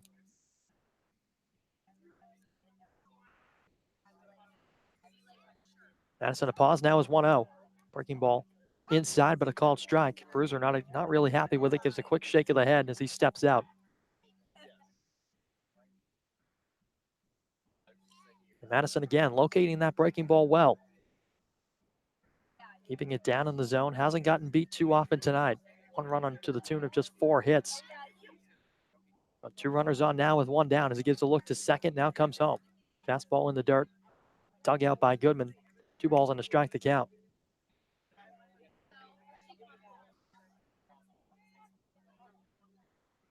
Servideo and Westberg, the two middle infielders for Hyannis, shaded a bit toward the bag. Ending double play impossibility, and that's no doubt what Madison has on his mind, is to induce a ground ball. The 2-1 on the way. Breaking ball outside, just off the plate. Goodman tried to frame it for the right-hander, couldn't get the call. So instead, 3-1. And a bit of a groan from the Hyannis fans. Not exactly happy with that last call from Sam Finn. Strike zone has been consistent throughout the night. Madison, I'm sure, would have liked to have that call. Instead, he comes home with a 3-1. Fastball foul tipped off the mid of Goodman. The trickles toward the Hyannis dugout foul. The count fills up 3-2. These Bourne hitters, pesky outs tonight for Madison, having to throw a lot of pitches. They've worked the at-bats and worked them well all evening. Yeah, you're absolutely right, Brendan. And again, now another full count here. These Bourne hitters just will not go away. I mean, here, a 3-2 count to Bruiser. Bruiser. He flips the bat toward the mound, but we'll see what Madison's got in store. Pitch number 64 coming up. But before that, a spin and a check back to second as Glowinski goes hopping back to the bag. 37 strikes to 26 balls, the ratio for Madison so far in his pitch count tonight. He's been around the zone. The 3-2 on the way. Fastball, strike three called on the outside corner. He got him. And Bruiser, not happy, turns in frustration as he walks back to the Bourne dugout. He thought that was for sure ball four, but he goes down looking for the second out of the inning and a big one. I'm going to bring up Kyler Fedko with 2 on, 2 away. He spotted that up really, really well. That's about as good as it gets. The most outer half of the black part of the plate you can possibly get. Absolutely froze Bruiser. He thought it was ball four, and then credit to Hunter Goodman as well with a nice frame job on the other side. The third strikeout of the night for the Bryant right-hander. He's 1 out away from wiggling out of a jam in the fourth. Madison set first pitch to Fedko as a breaking ball down and away, 1-0. Again, Madison working down with that breaking ball, trying to pick out a bunch of spots at the bottom of the zone. Fedko, a 171 hitter. He was punched out his first time up in the second inning. 1 of 3 in the ball game for the Bryant right-hander. Out of the stretch, the 1-0. Fastball, that picks up the outside black again. That evens the count, a ball and a strike. He's really worked east-west well tonight. And when he's worked in that breaking ball, it's been mostly south. He hasn't gotten beat upstairs in the zone. He's left just a few up there. Into his motion, a 1-1. Fastball again, outside corner, strike 2.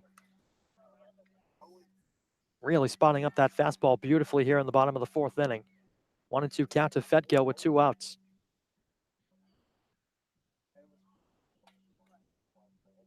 Madison in search of his 4th punch out of the evening to get him out of the bottom of the 4th inning. Bourne threatened early. Madison's worked himself back, a 1-2. Swung on and bounced down the first baseline, foul past Ian Fair.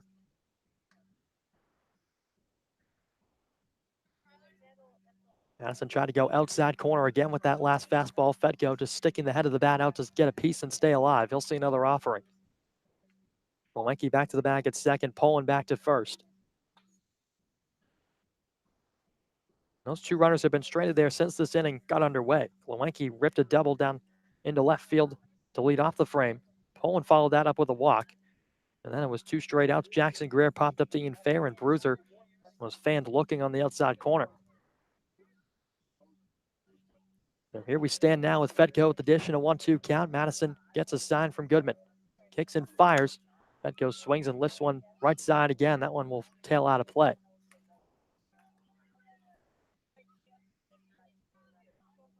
Tyler's relied heavily on that fastball in this at bat, specifically to Fedko. He's trying to go outside corner an abundance of times, but Fedko hanging tough, fouled off the last 2 pitches in a count of 1-2.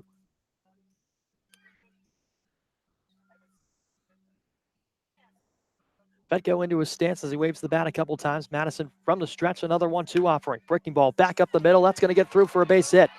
Coming around third, Glewenke, he's getting the wave. The throwback is going to be not in time as Goodman fields it on the hop. Sliding in safely is Jimmy Glewenke. An RBI single from Kyler Fetko makes it 2-0 Bourne. Well, Madison worked a good count there. He had himself ahead at 1-2.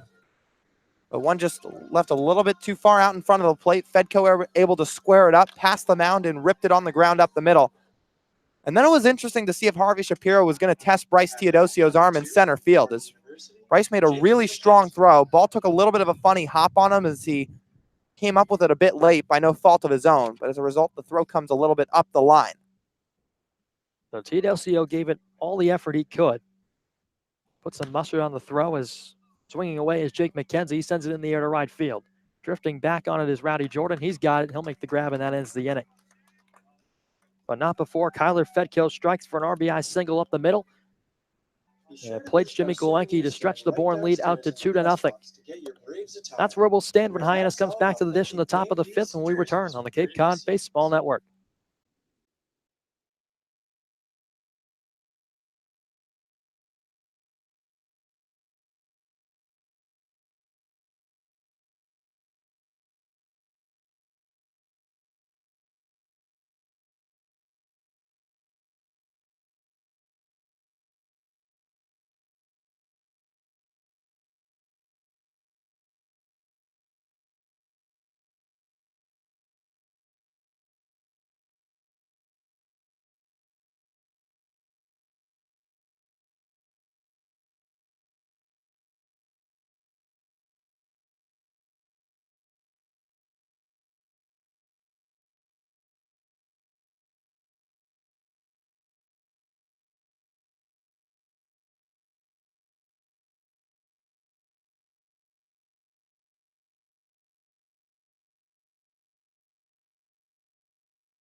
Rowdy Jordan, Bryce Teodosio, and Jordan Westberg, the 8-9-1 of the Hyannis lineup, set to come to the plate as we bring you back for the top of the fifth inning. Right-hander Sean Harney back on the mound for the Bourne Braves, with Rowdy Jordan yet to record an official at-bat today as he walked in his first time up. Digs in from the left side as he saw Bourne starter Hayden King from the first time around where he was hitting from the right side. Now he's back to the left with the righty Harney firing home. Swung on and popped down the left field line. That's going to hook foul out of play. So Sean Harney came into the game to relieve Hayden King after 3 innings of work. In those 3 innings, he gave up just 1 hit. That was an Ian Fair single. Didn't give up a run, walked 3, struck out 5. Now the 0-1. Swinging a line drive over the head of the shortstop, Morissette. It skips into left field. Rowdy Jordan picks up a leadoff single. And now the throw coming back to first. Rowdy's thinking second. Slides in safely under the tag. And he's aggressive on the base paths, putting a Hyannis runner in scoring position. Well, love the aggressiveness on the base paths, but getting back to the piece of hitting that we just saw from Rowdy, that's definitely great to see. Took a fastball opposite field just over the head of Morissette, out of his reach, into left. That's got to feel good for Rowdy to try and get the bat going, and especially to start off things here in the fifth for Hyannis down 2-0. I'm going to bring up Bryce Teodosio. Struck out swinging in his first at bat. Last night went 1 for 3, shot a double down the right field line. Also came around to score on the Jordan Westberg RBI single. Bryce, outfielder out of Clemson. Staring down the righty Harney, fires home. Fastball low.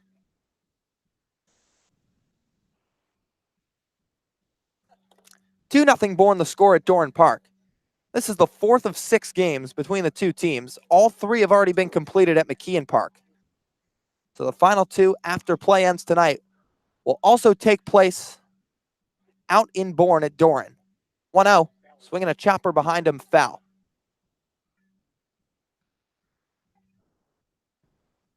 Bryce, no home runs, 3 runs batted in on the season.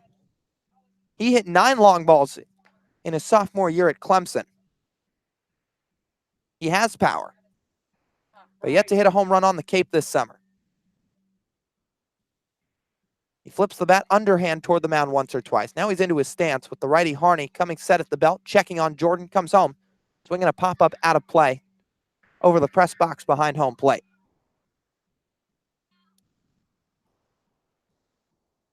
For Bryce, he's got 2 doubles. Or 1 double, rather. 3 runs batted in. Jordan Westburg, who stands on deck, has 2 doubles to his name. 1-2 the count with nobody down. Rowdy Jordan standing on second. So the lights are starting to flip on here from Doran Park in Bourne. Now the offering. Down low, count levels up at 2-2. So once again, Hyannis won each of the first 3 games, 4-2, 6-4, and 13-8. That final one coming in just 5 innings of play. Game 2 was 7 innings. Game 1, the full 9. And barring any unexpected rain, it'll go all 9 tonight. Hyannis takes a breath on the mound. Now the 2-2. Outside, 3 balls, 2 strikes to Teodosio. And again, when Bryce has been put in the lineup, especially as of late, he's really been swinging the bat well. He went 2 for 2 against Bourne back on June the 30th in that 4-2 win. But he has hits in 3 of the last 4 games he's appeared in. And 3 of the last 3 games that he's recorded an at-bat in. Now the full count offering. Down low, and Teodosio draws the walk. He tosses the bat back toward the on-deck circle. Motors down to first, and it'll bring up Jordan Westburg, top of the lineup with nobody down and 2 aboard.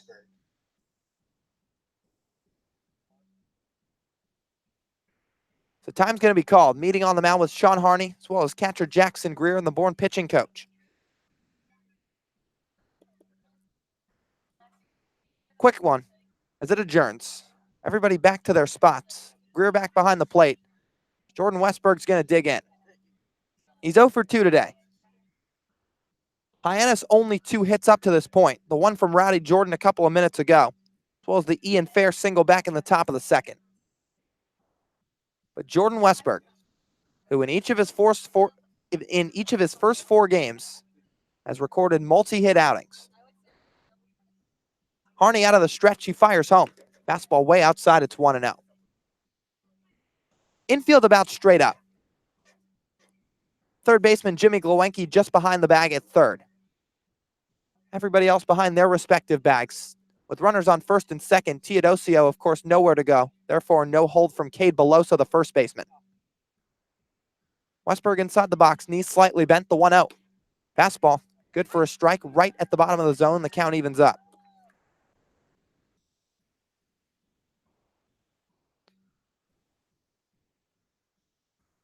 So Westburg points the bat out toward the mound, vertically pointing at the sky. Now he's into his stance, bat moving up and down in front of his right shoulder. 1-1. Swinging a fly ball out to medium depth center field. Chases Fabian a couple steps back. He coasts under, and he makes the grab. Throw cut off by the shortstop Morissette, moving toward third, so no advance from Rowdy Jordan. And Jordan Westburg flies out for the first out of the inning, bringing up Anthony Servideo. Well, Westburg got a good piece of that, just got a little bit under it. He's pieced up the last 2 times he's been to the plate pretty nicely off a couple of fastballs. He just got under both of them, a couple of pair of flyouts to center field. Both runners, as a result, having to stay put. This will bring up Anthony Servideo. He's 0 for 1 with a walk. Got 1 RBI on the season, looking to bring in another. Offering. Fastball, good for a strike. It's 0-1.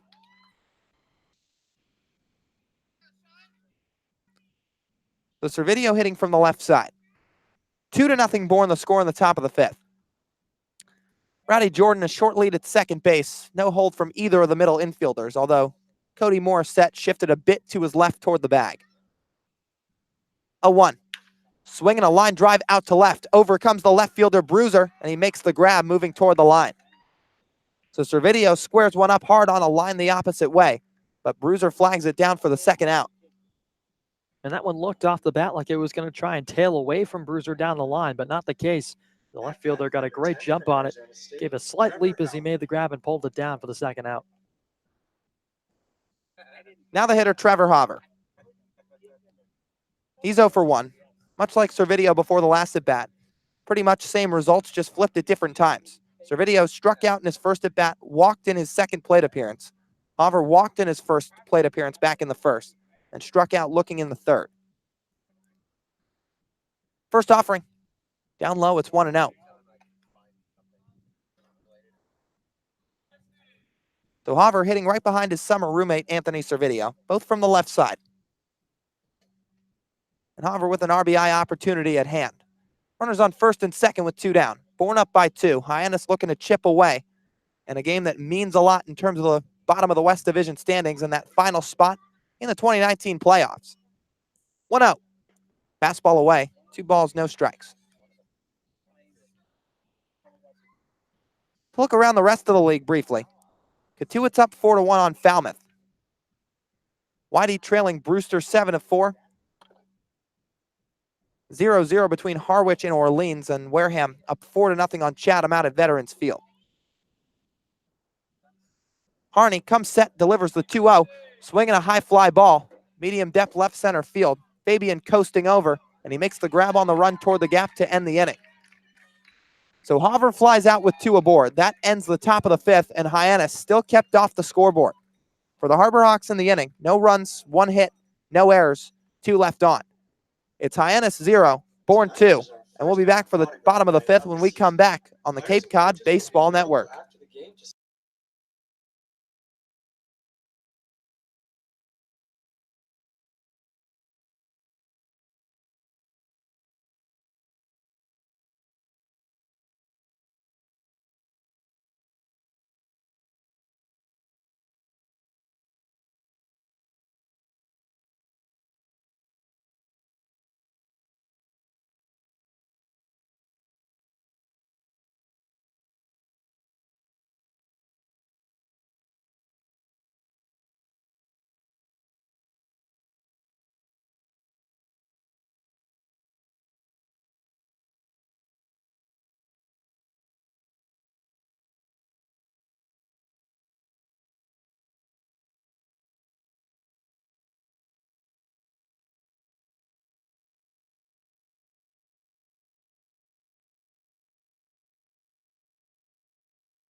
Bourne sending their top third of the lineup, Judd Fabian, Cody Morissette, and Cade Beloso, to the plate in the bottom of the 5th with Bryant right-hander Tyler Madison back on the mound.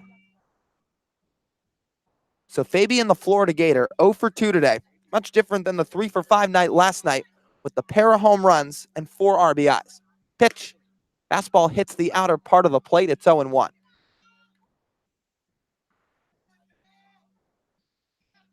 So Fabian, those 2 bombs yesterday, one of them coming on the first pitch. The 0-1 for Madison misses down. That's something Fabian likes to do a decent amount. He did it in his first at-bat, popping up to DeSantalo at third. And he said he feels like sometimes best pitch you'll see in an at-bat is the first one. So he likes to try to jump on it at times and take advantage. 1-1. Weak wave and a pop-up behind home plate up the elevator shaft. Goodman loses the mask, moves behind the plate, and makes the catch right in front of the bricks. And there's 1 away as Fabian's retired for the 3rd time tonight. And that's just incredible concentration by Goodman, losing the mask and still having the presence of mind to range all the way back in foul territory toward the wall by the Bourne dugout. And to make the catch on a towering fly in foul ground. Outstanding play. So Madison gets a quick out. Now Morissette the hitter.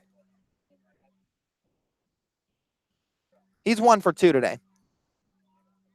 Now the offering from Madison, fastball, called strike on the outside corner. Some action still looming in the Hyannis bullpen as Madison's into his 5th inning of work. Throws the arms out toward the plate. Now comes set, fires home. Off speed misses away.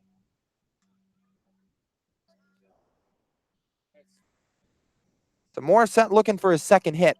Meanwhile, for Madison, looking to keep the score at bay and give the Hyannis offense a chance to do their thing. Flings the arms out. Now the 1-1. Fastball just low. It's 2 balls, 1 strike. So 5 innings, the longest Madison's gone in an outing this summer. One more time. That was against the Falmouth Ball Club in his first start. Now the 2-1. Fastball high and away. He's certainly stretched out in his school season. One more time, those 8 quality starts in 2019. 3-1 offering. Fastball up high, and he walks Morissette. Second walk issued by Tyler Madison tonight. Morissette jogs down to first. It'll bring up Cade Beloso. At bat, number 34 from LSU, Cade. So Beloso yet to record a hit tonight. Madison looking to erase the base runner Morissette, who's just reached. So Beloso taking his time getting into the box as Madison's going to put his left foot in front of the right and work out of the stretch. Fair holding on the runner Morissette. He has not stolen a bag this season. One more time, Bourne as a whole has swiped 6. 4 have come from Jake McKenzie as Madison fires over. No tag applied by Ferris. Morissette went back standing up safely with no problem. Another stolen bag came from Xavier Warren as Madison will come set, deliver home. Runner takes off, fouled off on the attempted hit and run by Beloso on the right side. So Bourne manager Harvey Shapiro looking to do some execution with his offense. They lead by just 2. 2-0 Braves the score. But not much of a sizable lead. So Harvey Shapiro may be looking to manufacture another run. There's a runner on first with 1 out. A hit and run would, of course, have the potential to at least put 1 runner in scoring position. Beloso a power threat, however. 0-1 for Madison. Swing and a miss at a heater. 0-2. Beloso with the 1 home run on the season. That came against Hyannis. But no doubt he's got some power. 10 home runs in his school season. Slugged .429. Also drove in 52. Now Madison's 0-2. Fastball low. Had 1 to waste. Couldn't entice Beloso, and the count runs to 1-2. DeSantillo playing just about even. Few feet to the left, to his left of third base. Fair holding on the runner at first with the outfield straight up. Madison throws over again. But back standing up, the runner, Cody Morissette. Bourne with 5 hits on the night. As Madison, with a 1-2 count with 1 down, peeks at the runner at first. Now he'll come home. Down low, count runs to 2-2. Ball gets just behind Goodman, but no advancement from Morissette. Hits have been fairly spread out for Bourne. 1 in the first, 1 in the second, 1 in the third, 2 in the fourth. Madison looking to at least get through the 5th. 2-2 count with 1 away. 2-0 Bourne the score. Runner takes off the pitch. Hit and run executed over to Westberg at short field and throws on the run. It's in time to retire Cade Beloso. Does his job, however, as he cues 1 off the end of the bat to the left side. Westberg started to move to his left to cover the bag at second for Morissette. Then charged in, fielded the ball glove side, and threw on the run in time to retire Cade Beloso. Jimmy Gluenke. I'll bring up Jimmy Gluenke. He's already doubled today. 1 for 2. Scored 1 of the 2 runs along with Jake McKenzie. But Madison looking to win the 3rd battle between the 2. It's 1-1 thus far. Gluenke popped out to first base to end the bottom of the 1st.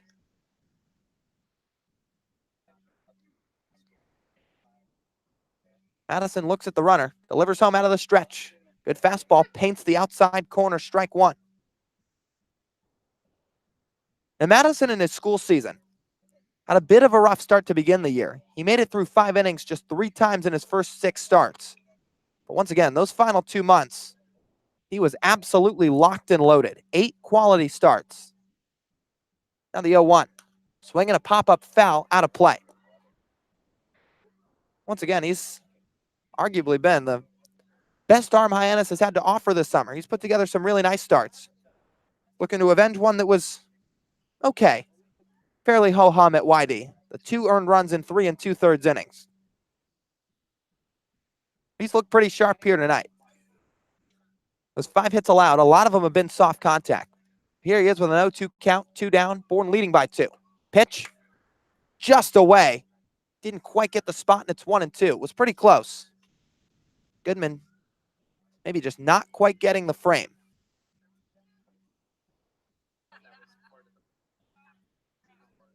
A little bit of wind blowing out toward left center field. As now the 1-2 for Madison comes in, slaps foul on the ground. That gets over by the Bourne dugout.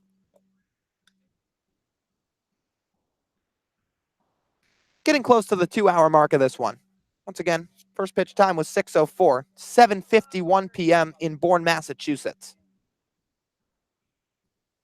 Bottom of the 5th. Jimmy Glowacki, the hitter. Currently hitting .268 on the campaign. Madison, the 1-2. Swinging a fly ball out to center field. Teodosio coasting back. He settles under it, and he squeezes it for the final out. So Tyler Madison has worked 5 strong frames here on the road at Doran Park, but the Braves still have a 2-0 lead through that time. For Bourne in the inning, no runs, no hits, no errors, 1 left on. We'll go to the top of the 6th. It's Bourne 2, Hyannis nothing on the Cape Cod Baseball Network.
Top of the 6th set to get underway from Doran Park in Bourne.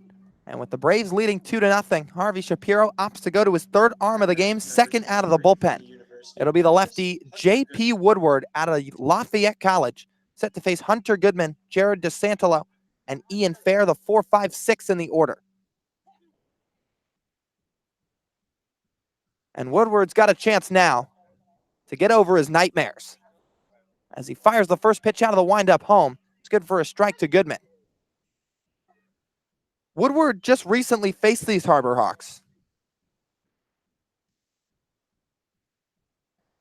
And he got a chance to face Hunter Goodman as well. In that game, he went 2 1/3, 2/3 of an inning, giving up 4 earned runs. As Goodman swings and fouls one back. But boy, did Hunter Goodman get the best of J.P. Woodward. Easily one of the farthest balls hit in the Cape League this summer. A no doubt, absolute blast, a 3-run home run out to left center field that put the icing on the cake out at McKeon Park in Game 2 of the doubleheader. 0-2, swinging a fly ball, fairly deep center field. This sends the outfielder Fabian backtracking at the wall, and it's off the top of the fence. Goodman standing up at second base, throw cut off right there. And just like that, the Memphis catcher has himself a leadoff double inches away from getting out of Doran Park. So my goodness, does Hunter Goodman have Woodward's number? That missile of a 3-run bomb back at McKeon Park on Saturday, and then inches away from another home run off the left fielder right there. That one was a towering fly ball out to dead center field. That sent Fabian tracking back. He thought he had a beat on it, but it kept carrying and carrying, a little bit of wind blowing out toward left center. And as a result, it just gets down off the fence. So Goodman has been all over the lefty J.P. Woodward. He stands at second. Now DeSantolo, the hitter, as he swings and chops one foul to the right side. For Woodward on the season, 6 1/3 innings pitched. An ERA of 11.36. This is his 5th appearance out of the bullpen. He's made 1 start. 0-1 record. Walked 9, struck out 5. 0-1 offering. Chopper toward the right side, moving to his left, the second baseman McKenzie. He's going to throw to the pitcher covering at first, and DeSantolo ruled safe. Hunter Goodman advances to third on the play. Jared DeSantolo picks up an infield single, and that puts runners on the corners with nobody down for Ian Fair. So Cade Beloso, the first baseman, came off the bag moving to his right, thought he had a play at it, was called off by the second baseman McKenzie moving to his left. He, of course, has the momentum going toward first base. Woodward had the right instinct to get off the mound and cover the bag, but maybe broke a little bit too late, and as a result, DeSantolo stands at first with an infield hit, and Ian Fair's got runners on the corners with a chance to bring in the first run of the game for Hyannis. Fair today, 1 for 1 with a walk. A lefty Woodward out of the stretch fires home. Fastball good for a strike.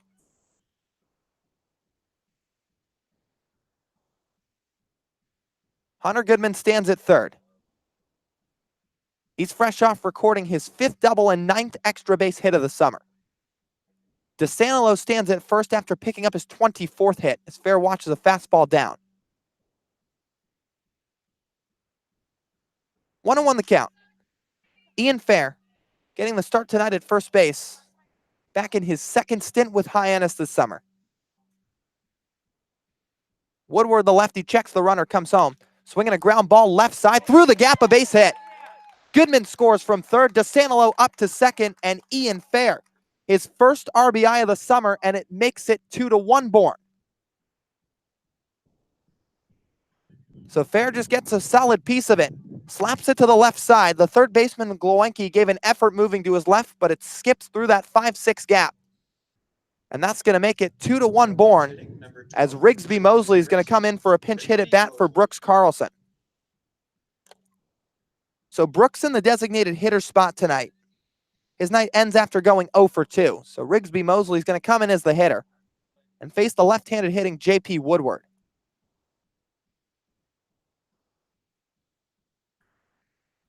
So Rigsby Mosley on the summer hitting .260. 13 hits, 3 for extra bases, 5 runs batted in. Runners on first and second, 2-1 Bourne the score. Woodward comes set at the letter high level. He's going to look DeSantolo back to second and step off the mound. Oh, and that's going to be called a balk. Maybe turn that shoulder too early as DeSantolo is going to move up to third. Ian Fair down to second. And just like that, the tying run and the go-ahead run both in scoring position for the Harbor Hawks. And Harvey Shapiro having a few words with the first base umpire, Tom Gandolfo. But regardless, that's going to put 2 runners in scoring position for Rigsby Mosley, the outfielder from Troy. But Mosley digs into the left side. Knee slightly bent as Woodward will come set. Offering home. Called strike at the bottom of the zone. Rigsby Mosley shakes his head a bit as he might have thought it was a bit low, but regardless, 0-1.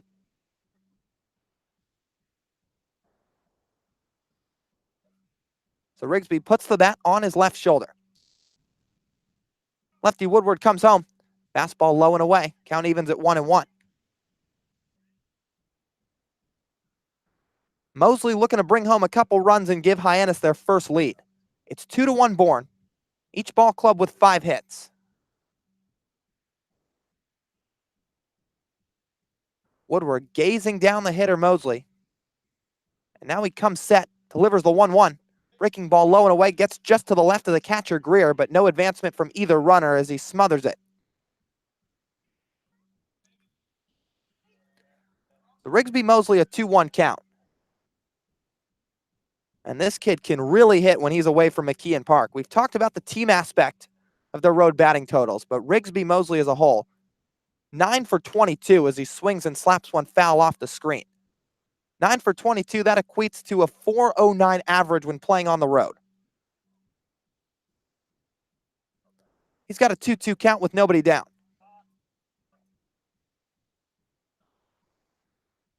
Woodward leaning in just a bit as he gets the sign from the catcher Greer. Sets at the letters, comes home with the 2-2. Down low and the count runs full. 3-2 the count. Rowdy Jordan awaiting on deck. Hyannis trailing by 1, but the tying run to Sanilo stands at third. The go-ahead run Ian Fair over at second. The lefty Woodward ready. Fires the payoff pitch. Swinging a foul. Out of play left side. So Mosley protecting with 2. Just slaps one the other way and it gets out of play. Switch hitting Rowdy Jordan stands on deck. He'll be hitting from the right side again, assuming Woodward stays in the game. The stretch and the 3-2 on the way to Mosley. Ground ball snagged by the pitcher. Woodward throw back to third. Now DeSanilo heading home. He's in a pickle. That gets to Greer at the plate. He's going to chase DeSanilo back to third, and he's tagged out with both runners advancing. Fair's going to get to third. Mosley goes all the way to second. So the runners stay the same for Hyannis. The only difference, nobody scores, as DeSanilo tagged out going between third and home as he was caught in a rundown. What a play by J.P. Woodward. Leaping off the mound, brings the ball down into his glove. And with DeSanilo crashing from third, thinking the ball was going to get over the mound, being able to score the tying run, as a result, gets caught in a rundown. But now runners on second and third for Rowdy Jordan. He's got a potent opportunity right in front of him.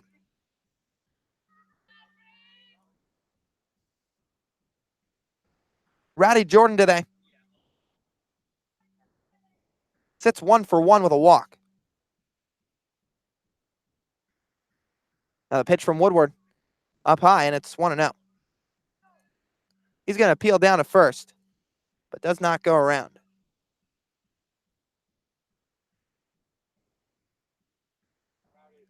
The 2-1 the score. Rowdy Jordan, as he steps out of the box, now back in, looking to do some damage.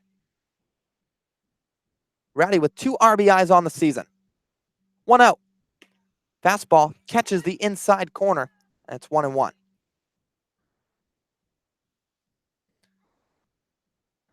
So 1-1 the count, 1 down. The infield playing back, so a ground ball, particularly to the right side, would easily score the runner Fair from third. He represents the tying run. Go-ahead run Rigsby Mosley at second. 1-1. Fastball clips the top of the zone. It's 1-2.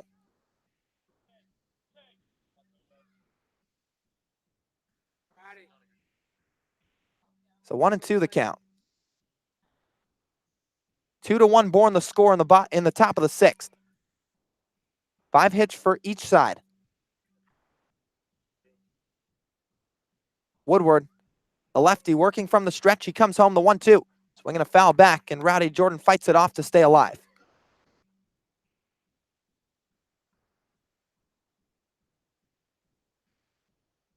Still some slight wind blowing, with Hyannis looking to jump on top the Bourne Braves on the road. They've already won 3 contests against the Braves this summer, and they're looking to make it a 4th. Jordan points the bat out toward the mound as Woodward shakes off one sign, now another, and finally gets the one he likes. Working with a slide step despite runners on second and third. Pitch, slap to the right side, foul. Rowdy Jordan got a good piece of that one. Just couldn't hook it inside the foul line.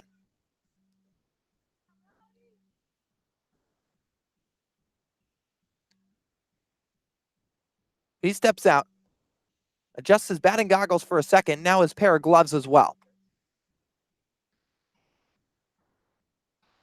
Jordan, the fifth man to the plate this inning.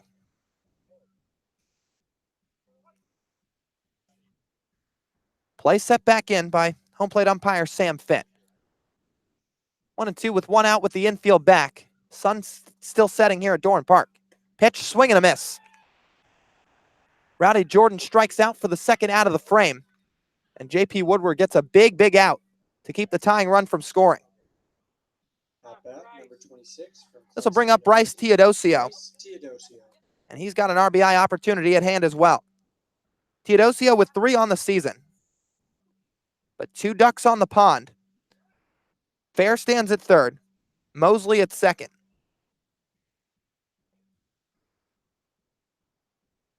Woodward staring him in.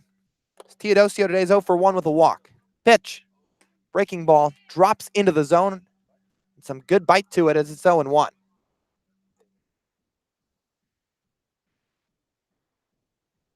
So Bryce standing at 6'4". Got some big power in his arsenal. Lefty Woodward gets the sign, he'll come home.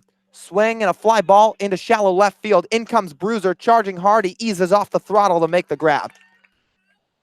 That ends the top of the 6th. Hyannis gets one back on the RBI single from Ian Fair to cut the lead in half.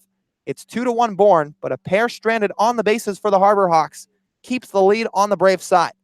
For Hyannis in the inning, 1 run, 3 hits, no errors, 2 left on. We'll go to the bottom of the 6th. It's Hyannis 1, Bourne 2 on the Cape Cod Baseball Network.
Bourne sending up their 5, 6, 7 to the plate in the bottom of the 6th, but with Tyler Madison's night over, welcome back to the mound, Kyle Witten, as the righty out of the University of Virginia looks in at the hitter Poland from the windup. Gets the sign, delivers home. Fastball swinging a line drive right at Jordan Westberg, who makes the grab, getting down to a knee. So 1 pitch, 1 out for Kyle Witten, as that records the hitter Poland in the bottom of the 6th. For Madison on the night, whose night concludes after 5 innings, he really threw the ball well. 5 hits, 2 earned runs, 2 walks to 3 strikeouts. That brings up Jackson Greer, the catcher out of East Tennessee State, 1 for 2. Pitch from Witten, swing and a miss. So for Witten, exactly a week ago today, his last appearance against the Whitey Red Sox. And he took a nasty one on a line drive back at him, but here he is back on the mound. This is awesome for him. Breaking ball misses away. It's 1-1. He's already off to a good start, too. Got the hitter Poland to line out on the first pitch, right at his shortstop, Jordan Westberg. Now he's got a 1-1 count to Jackson Greer. 1-1 from Witten. Swing and a fly ball. That's a fairly deep left center field. Bryce Teodosio coasting to his right, and he makes the catch running toward the gap in left center for the second out. So 2 batters, 2 outs recorded for Kyle Witten. That'll bring up Nick Bruiser, the Stanford left fielder. Number 26 from the University of Virginia, Brendan Rivoli. And there's going to be a pinch hitter now, as Brendan Rivoli, Witten's college teammate, is set to go up against him from the left side of the box. He'll take over for Bruiser. Bruiser's night ends after going 0 for 2. Ground out to third and a looking strikeout. So Witten will get the sign, works from the windup, fires home. Swinging a line drive foul right at the Bourne dugout on the left side. That sent somebody off the railing. A Bourne player might have fell down as a result. Looks to be okay as he walks right back up. But Witten's got an 0-1 count. Rivoli hitting just 111 on the summer. No home runs, 3 runs batted in. The righty gets the sign from the catcher, Goodman. He delivers home. Good breaking ball. Catches the top of the zone. It's 0-2. So Wahoo versus Wahoo right here. Rivoli, the left-handed hitting outfielder, set to go against the righty Kyle Witten. 0-2. Swing and a miss. That'll do it.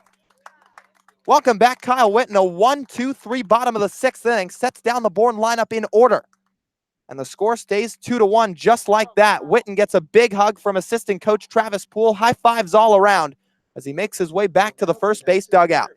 Through 6 innings of play, it's Bourne 2, Hyannis 1. For the Braves in the inning, no runs, no hits, no errors, nobody left on.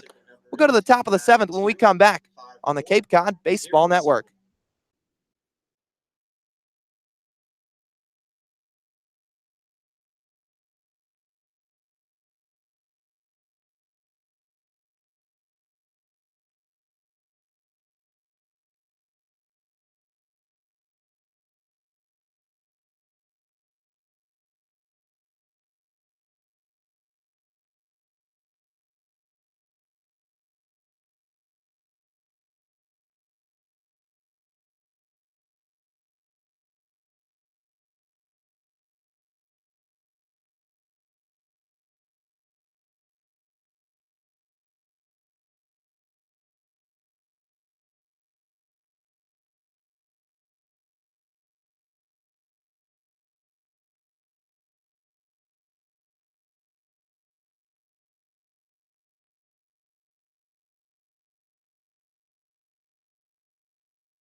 Top third of the Hyannis lineup set to come to the plate in the top of the 7th inning. Jordan Westberg, Anthony Servideo, Trevor Hauver, the 3 due up. But the left-hander out of Lafayette, J.P. Woodward, back on the mound with his Bourne Ball Club holding on to a minuscule 2-1 advantage. Westberg digs in 0 for 3. Looking to change that in a hurry. Right-hander Woodward throws the hands over the head, fires home. Fastball good for a strike. It's 0-1. So once again, Woodward faced these Harbor Hawks back in Game 2 of the doubleheader where Hyannis won 13-8 in 5 innings. Now Woodward's 0-1. Fastball at the knees, 0-2. Spotted up 2 good ones to the hitter Westberg so far. And of course, he's going to have to. Westberg came into the day hitting .600. It was 12 for his first 20. He's got an 0-2 count with nobody down. Woodward shakes off 2 signs, now gets one he likes. Rocks and fires the 0-2. Swinging a tapper right at the third baseman. Glowenke fields cleanly, fires across, and in time as there's 1 down. Well, maybe he's human after all, Brendan. Maybe he is, and you know what? He was bound to cool off at some point. We can't expect him to hit .600 for the entire summer. Obviously, that's just far and away just not within the realm of mind, but Bourne's done a nice job keeping him off the base paths tonight. Not even a walk drawn for Westberg. He stayed aggressive at the top of the lineup, and he's needed to with Hyannis trailing in the ball game. But just a quiet night for him. Now Anthony Servideo, the hitter. He's 0 for 2 with a walk today. Pitch from Woodward. Breaking ball runs outside. Servideo hit one on the screws the opposite way his last time up, but Nick Bruiser, the Bourne left fielder at the time, flagged it down. Now the pitch, swinging a high pop-up into shallow left field. Rivoli cruises in. He's got a beat on it, and he makes the grab. So 2 away as Brendan Rivoli, who's taken over for Bruiser in left field, coasts in to make the grab. And that'll bring up Trevor Hauver with nobody out and 2 away. At bat, number 10 from Arizona State. Hauver looking to get something going. He's walked, struck out looking, and flied out to center. Lefty-lefty matchup is Woodward staring him down, looking to work a clean 7th frame. First offering, up high, it's 1-0. So Hyannis and Bourne, first matchup at Doran Park this summer, 4th of the season. Hyannis was set to come out once earlier. That game got called due to rain. A 1-0, check swing, and it's fouled off to even the count.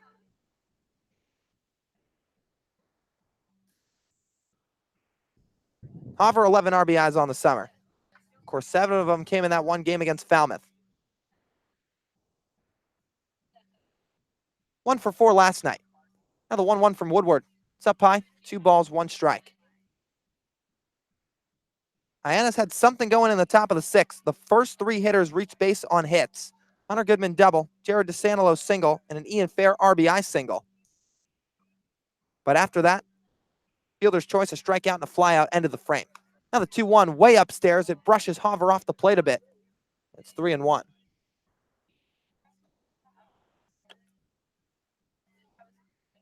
So Hauver's got some power. 13 home runs in his school season.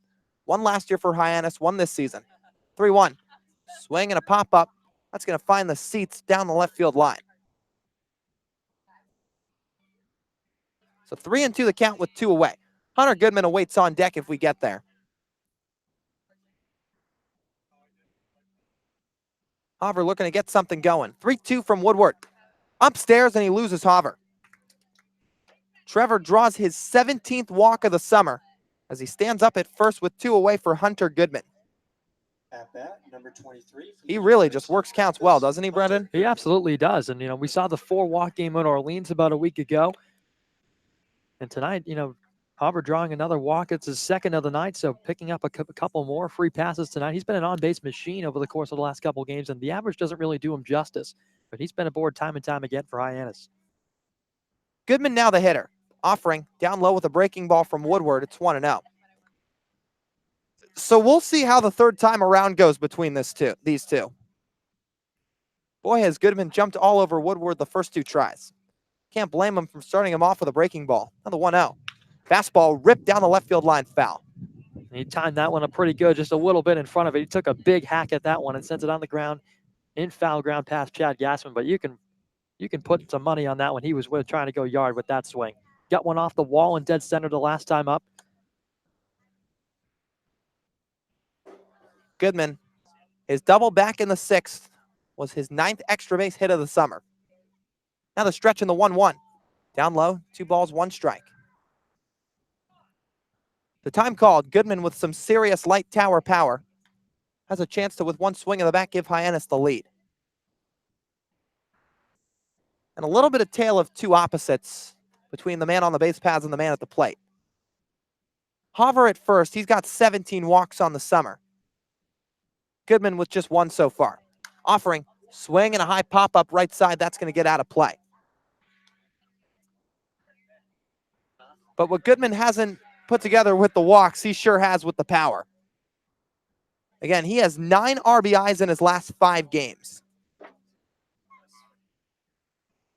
And it was 9 in his last 4 before last night he went 0 for 4.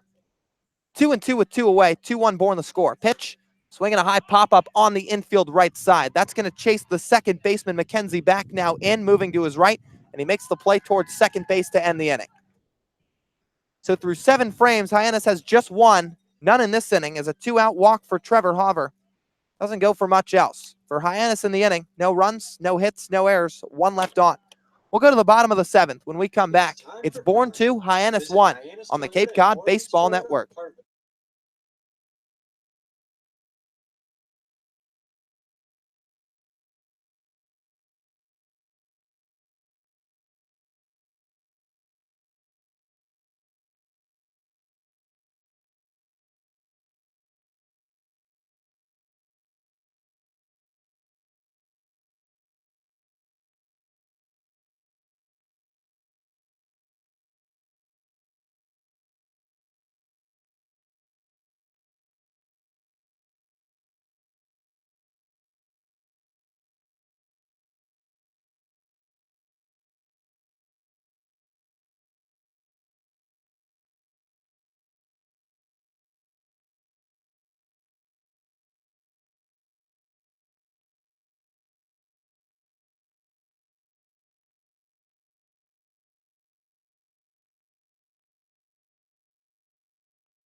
Two to one the scores. We bring you back to Doran Park for action in the bottom of the 7th.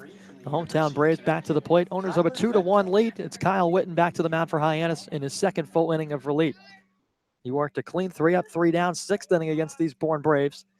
And it's been a pitcher's duel up until this point as we enter the late frames. Tyler Fetko steps in to lead things off against Witten as he watches the first pitch fastball down. Approaching 8:30 p.m. Eastern time here on Cape Cod. Almost at the 2.5-hour mark of this ball game. Fetko tonight 1 for 2. He's picked up an RBI. 1-0 from Witten. Breaking ball, that's dropped in for a strike at the top of the zone. Count evens at 1-1. Wow, when was the last time you remember Hyannis involved in a pitcher's duel like this? It's been quite some time. Again, 2-1 our score here in the bottom of the 7th as Witten steps off the back of the rubber. And his time is called at the plate. Fetko kicking some dirt around in the box and getting it to his liking. It's certainly been a long time, Brennan. There's no doubt about it. A lot of these games have been offensive heavy. Witten comes home with a 1-1. Breaking ball missed down and away. Goodman caught it on the backhand. 2 balls and a strike to count to Fetko. The last one you could probably consider a pitcher's duel was against these Bourne Braves. It was a 4-2 game Sunday on June the 30th. As Witten into his windup, 2-1 fastball in the air to right center. That's falling fast, and Teodosio dives and takes a base hit away from Fetko. What a play by Teodosio in right center. Laying out and hitting the deck as he exchanges a fist bump with Jordan. What a catch from Teodosio. First down of the inning, and that'll bring up Jake McKenzie. I mean, unreal. Is it crazy to say that I somehow had a sneaky suspicion that he was going to find a way to find the ball in his glove, even though he had to run about a mile to track that ball down? just somehow, some way, I had a feeling his defense, as good as he is, he was going to find a way to make that grab. Witten fires a low fastball to McKenzie. The count 1-0. That is unbelievable. I mean, he ran, like I said, almost over to Rowdy Jordan's neck of the woods in right field to make that grab. Witten's 1-0. Big cut and a miss from McKenzie. Leaned through the zone to try and catch up to it. Instead, the count 1-1. He had to run a country mile to haul that one in, hitting the deck and snagging it off the carpet as the breaking ball missed upstairs at the letters 2-1. Yeah, I mean, full sprint, all the way in the gap. And again, more toward Rowdy Jordan's area. Full extension, dive, glove to the bottom of the grass, and he takes the ball off. Witten's 2-1, misses low down by the ankles. 3 balls and a strike to count to the second baseman, Jake McKenzie. And we've seen Teodosio make some spectacular defensive plays, but I think that one tops the list. I was going to say, I'm up in debate now between that or the robbed home run. It's close. Witten's 3-1 offering. Fastball, chopper left side as it trickles toward the Bourne coaching box foul. And you're right. The robbed home run at McKeon Park where Teodosio climbed the wall and then took one back inside McKeon Park. That one right there, I mean, to get that good of a read off the bat is almost absurd. As Witten's payoff pitch comes in, tapper foul off the plate. That one will be ruled foul. And the count will hold 3-2. We'll do it again. But Rowdy Jordan, I mean, he barely moved. He knew Teodosio was going to go get that, and he did. That right there, that's SportsCenter top 10 worthy. Yeah. I mean, Teodosio, he's a leader out there in center field. He's talkative and vocal, and clearly Rowdy Jordan knew that was his ball all the way. So Witten out of the windup into his motion, the next 3-2. Fastball upstairs, and he lost McKenzie. Check down to first, no go. So McKenzie will stay with the walk. He's aboard for the second time tonight. That'll flip the lineup back to the top for Judd Fabian. Well, that one just missed a bit up from Witten. Almost got the check swing from McKenzie, but a little bit up short. Again, still can't get over that catch from Bryce. I mean, that was remarkable. Just leaves you speechless. I mean, I would be surprised to find a better defensive outfielder in the country than that guy. I'll be honest. He is certainly something, and he has taken away a couple of base hits this season as well as a home run back in McKeon Park as a breaking ball missed to Judd Fabian. The count 1-0.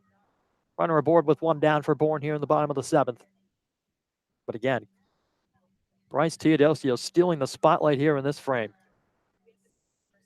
Witten out of the stretch, a quick peek back over the shoulder to first. Now he comes home with a 1-0. Fastball, check swing, appeal down to first. No swing. On the count 2-0, Fabian works himself ahead of Witten.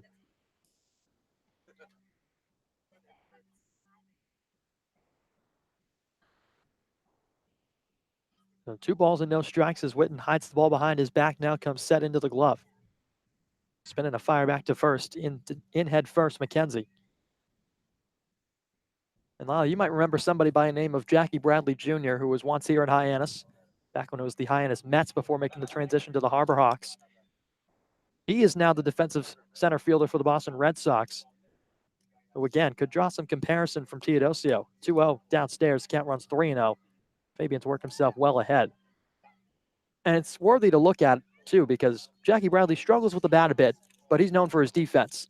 Teodosio has the power, just hasn't translated it over into the game just yet. Almost a mirror image with the glove out there in the outfield. 3-0. Fastball catches the outside corner, 3-1 to Fabian. Fabian at the top of the order for Bourne tonight has been held off the bases each of his first 3 plate appearances. Trying to turn that around with 1 on and 1 out and a 3-1 count against the Virginia right-hander Witten as he fires back to first, a bit low, dug out by Fair.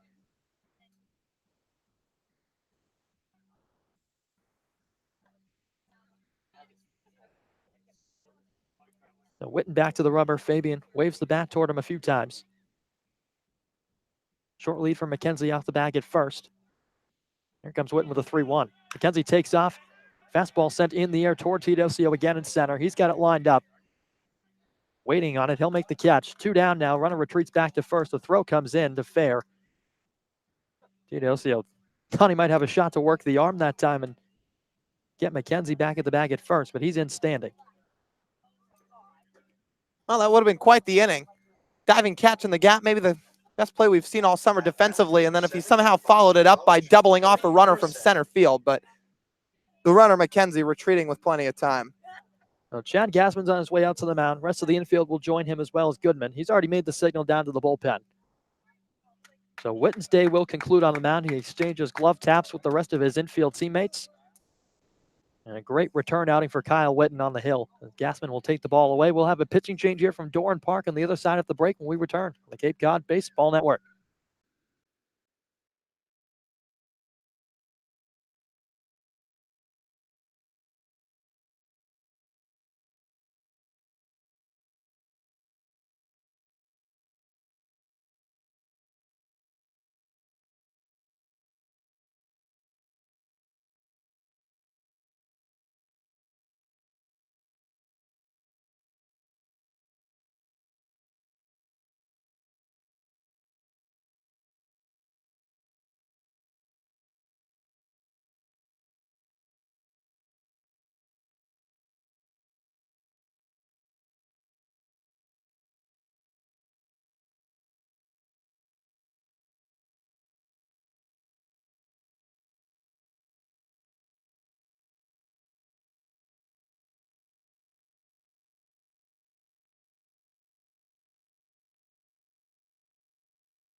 Chad Gassman takes the ball away from Kyle Witten, and he turns to a southpaw out of Florida State, the Seminole Jonah Scalaro, making his fourth appearance, each one previous out of the bullpen. Comes in tonight at Doran Park with a 1-1 record and an ERA of 6 flat.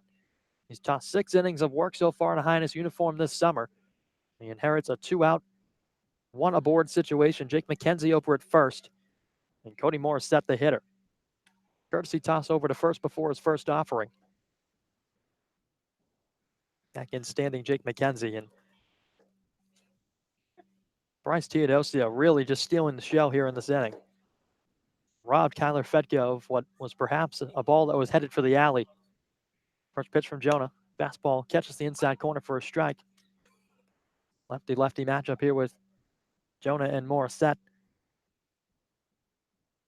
Scalaro's walked 4 and struck out 10 while surrendering 7 hits as well. Comes set, stares back. The runner McKenzie at first, now comes home. 0-1 breaking ball. Bottom of the zone, a called strike, 0-2.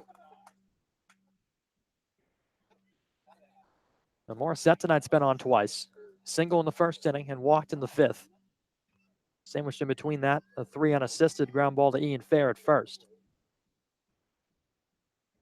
Trying to keep this bottom of the 7th alive for the Bourne Braves and look to extend on a 2-1 lead. Scalaro's 0-2. Breaking ball in the dirt. Runner goes for second. Goodman's throw is high and wide, but backed up by Servideo. Knocked down into center field, and that perhaps saved McKenzie from scampering up to third. So a great backup by Servideo, who came flying across the back of the second base bag to knock that throw down. And holds McKenzie at second base, but a runner in scoring position for Morissette with a 1-2 count. So a dangerous throw there from Goodman. Fortunate for him, the Ole Miss Rebel backing him up.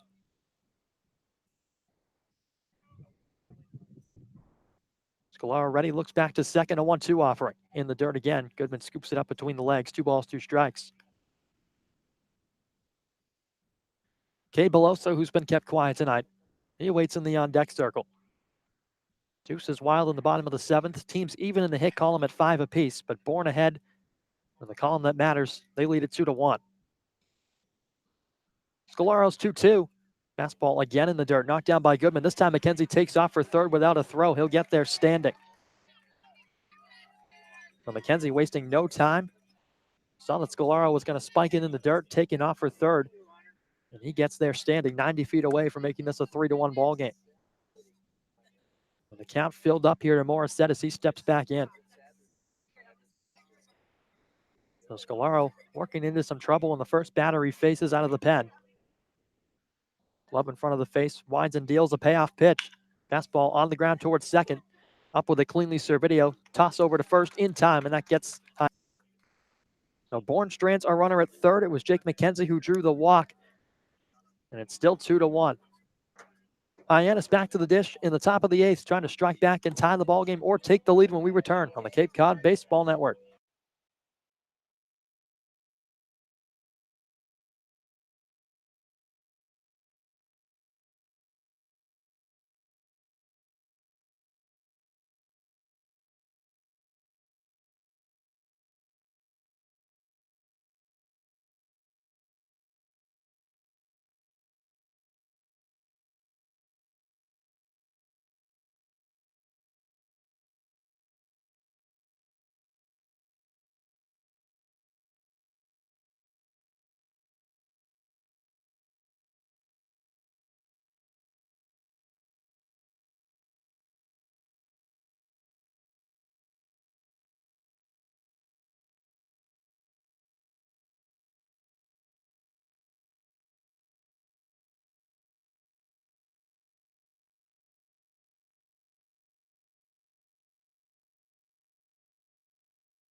DeSantolo. Top of the eighth inning here with Hyannis trailing 2-1 here from Doran Park. Jared DeSantolo, Ian Fair, and Rigsby Mosley set to go here in the inning. Bourne turns to a new arm. It's the DH who started this game in the Bourne Braves lineup. It's Jared Poland onto the hill, making his third appearance on the bump in a Braves uniform on the summer of 2019. Comes in with an 0-1 record and an ERA of 10.12. Facing Jared DeSantolo, who got aboard with a single back in the sixth inning. He watches a fastball low and inside. The count 1-0. And for Jared, that last hit, a big one. He extended a 6-game hitting streak as well as a 10-game on-base streak. So both of those stand at 7 and 11 respectively. 1-0 pitch missed downstairs from Poland. It was another fastball below the knees. 2 balls, no strikes to Jared. And DeSantolo trying to keep pace at the top of the leaderboard average-wise on the Cape Cod rankings. Poland fires a 2-0. Upstairs and away again. DeSantolo watched it go by, 3-0.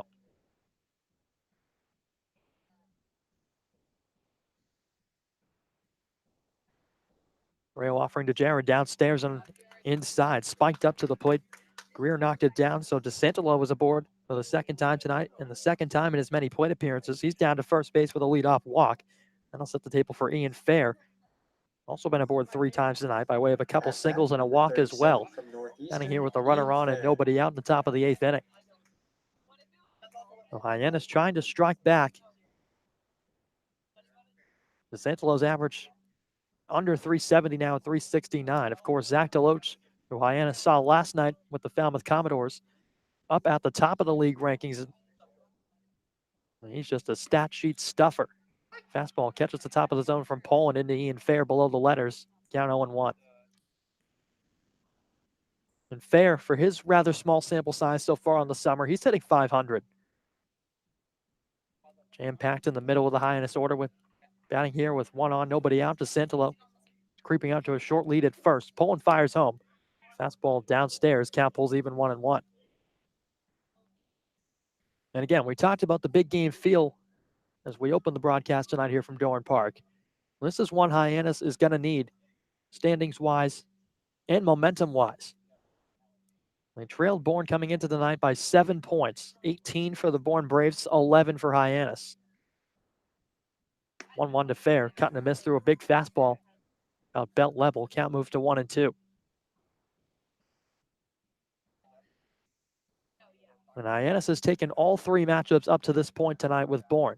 All 3 of those coming at McKeon Park. So the next 2 after tonight will be right here again from Doran Park later on in the season. Pulling out of the stretch, the 1-2 to Fair. Fastball flared down the right field line. That's twisting foul out of play. That one will sail off into the distance as Ian steps out, takes a couple of practice acts before stepping in for a 1-2. And for Jared Poland, a two-way player, a hitter first. He's hitting .316 for this Bourne Ball Club. 19 at-bats on the summer, picked up 6 hits, and on the mound, racked up 4 strikeouts to just 1 walk so far. I'll make it 2 with the free pass to DeSantolo. 1-2 to Fair. Bouncer foul left side again by the Bourne dugout. So Ian getting a piece of a couple tough ones on the inside corner to stay alive against the right-hander Poland. Right-hander on the mound plays his college ball at the University of Louisville.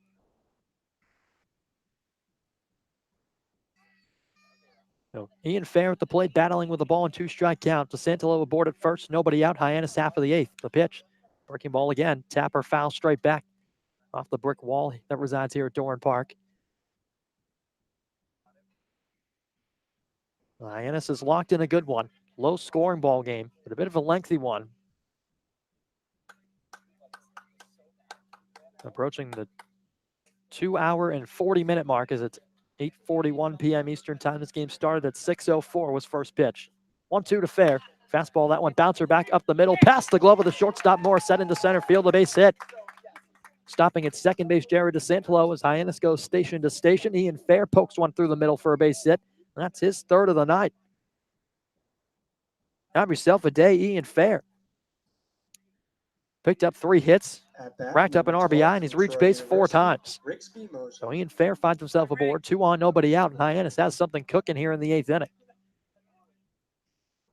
Rigsby Mosley will step in when action resumes. Time is called as he's down the third baseline with Chad Gassman. And now there's going to be a meeting on the mound here with Bourne manager as well as the rest of the infield and the catcher Greer. Jared Poland's worked himself into a bit of a jam here in the 8th inning. DeSantolo reached courtesy of a walk. Ian Fair just poking one through the middle a moment ago with a single.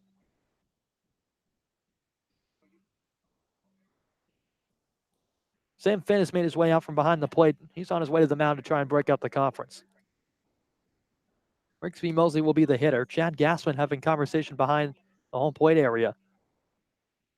Looking back toward pitching coach Ray Korn by the Hyannis dugout. Now Gassman's going to walk all the way around the home plate area to have a conversation with assistant coach Ron Polk.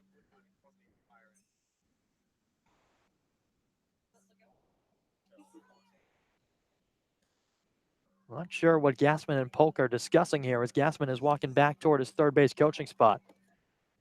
Mostly getting a quick word from assistant coach Ron Polk before he makes his way up to the plate.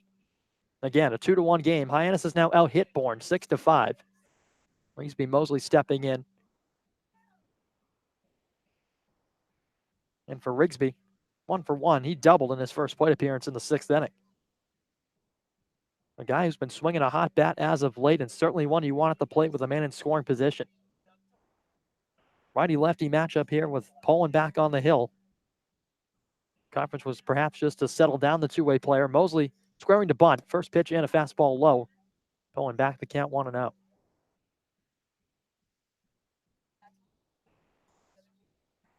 And for Rigsby on the season, a .260 hitter. He's had 50 plate appearances. He's picked up 13 hits. 3 for extra bases. 1 double, 1 triple, and 1 home run. Picked up 6 RBIs. Corner infielders creeping in. Runner goes for third on the failed bunt attempt, and they got DeSantolo. Oh, he's safe. Glewenke dropped the ball on the tag, and DeSantolo slides in underneath it, reaching the hand around the glove of Glewenke toward the back of the third base bag as he slides in safely. Mosley squared to bunt. He pulled it back. The fastball ran down and away. The count 2-0. And now Jackson Greer calling time, giving some signals to the rest of his infield. Some wild sequences here to begin the top of the 8th inning. So it's men on the corners now, a runner just 90 feet from coming in to tie this game. Jared DeSantolo stands down at third. And across the diamond, his teammate Ian Fair. Poland set, fires a 2-0. Fastball at the knees and a called strike. Mosley slowly turns out of the box and looks down the first baseline back at his Hyannis dugout. Now he'll dig back in with a count of 2-1. Big stages here late in the ball game from Doran Park, the 2-1. Fastball, again a called strike at the bottom of the zone, and that one gets a groan from the Hyannis fans in attendance. 2 balls, 2 strikes. Greer out from behind the plate again. More signals go out to the infield.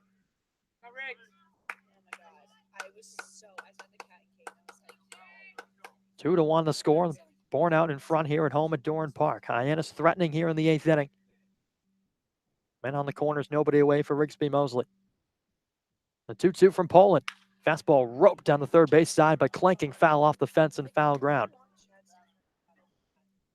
Rigsby put a charge into that one, sent it on a rope left side, past Chad Gassman and off the fencing. Just a bit late on it. Well, the count stays at 2-2.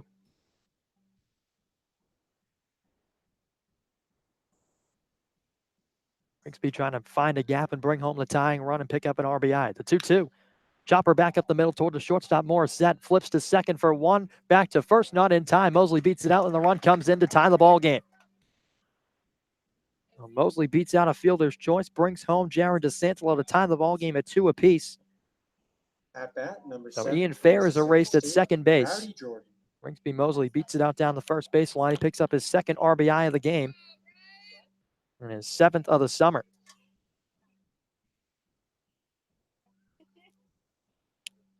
Oh, my apologies. Rigsby's 6th RBI of the summer. Ian Fair had picked up the one earlier previously in the 6th inning. So in steps Rowdy Jordan with 1 on and 1 out. First pitch, a fastball low with the shoot tops, 1-0. So Rigsby at first, Rowdy Jordan at the plate, and Bryce Teodosio in the on-deck circle.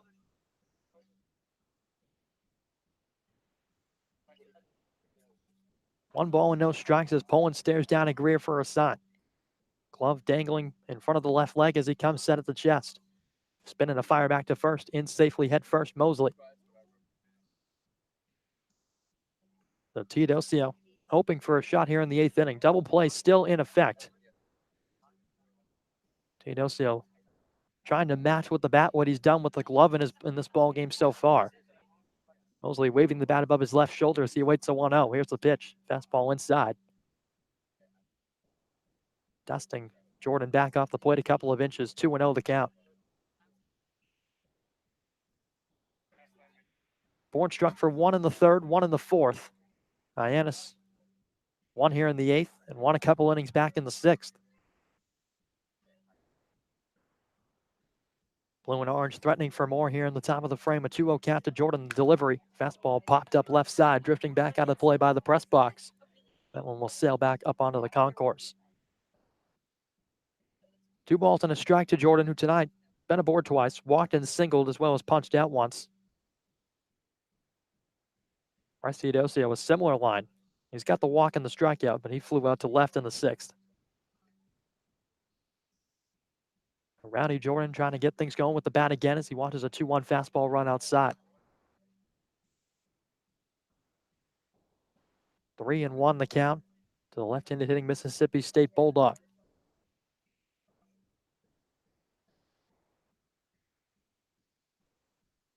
Tense moments here at the ballpark. The fans still on hand, treated to a good ball game here from Doran. Here's the 3-1. Jordan foul tips it back into the glove, 3-2. Jordan gives a stare back towards Sam Finn. 3-2 with 1 out. A runner aboard in Rigsby Mosley down the first baseline. Rowdy Jordan, time to lock and load here for Hyannis.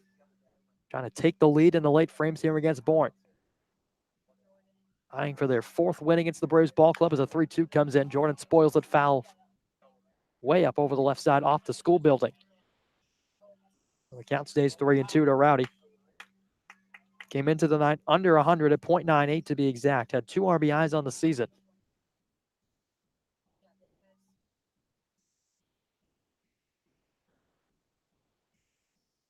Scoreboard watching a little bit. Falmouth Commodores trailing the Cotuit Kettleers 6-1. That's the team in 3rd place, the Falmouth Commodores, who just defeated the Hyannis Harborhawks last night. The 3-2 again popped up left side out of play, almost the same spot. Then we'll head back onto the concourse. Those fans will have a year's supply of baseballs for Little League, as a lot of souvenirs have been sent that way over the course of the ball game. Another one from Jordan in this at bat, and the count still stays full at 3-2. Jared Poland has been the 4th arm into the game for Bourne tonight. Aiden King started. He went 3 innings, gave up 1 hit, no runs. Walked 3 and struck out 5. Sean Harney followed him, J.P. Woodward, and then now Jared Poland, where we sit now in the 8th inning. 3-2 to Jordan again. Swung on, popped up left side again on a play. Jordan really hanging tough. He's been behind a lot of these pitches from Poland. His right-hander looks a bit frustrated. He walks off the back of the mound and takes a deep breath as he adjusts the sleeves on the jersey.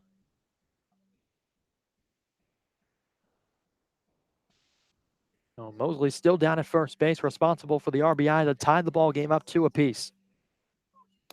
Been a pitcher's duel and an entertaining ball game throughout here from Doran Park as Jordan steps in again. Poland gets a sign. He's set. The next 3-2. Breaking ball. Strike 3. Call in the inside corner. Jordan knew it. So Rowdy set down on strikes for the 2nd time tonight. Back-to-back plate appearances, as a matter of fact, and that'll bring up Bryce Teodosio with 2 down. Clemson University, Bryce Teodosio.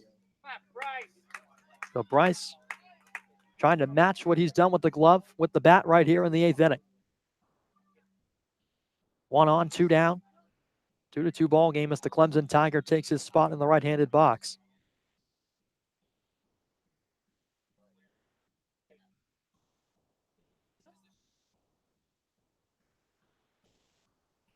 Bryce steps in, first pitch from Poland. He takes a breaking ball in the air to center field, sending back Fabian.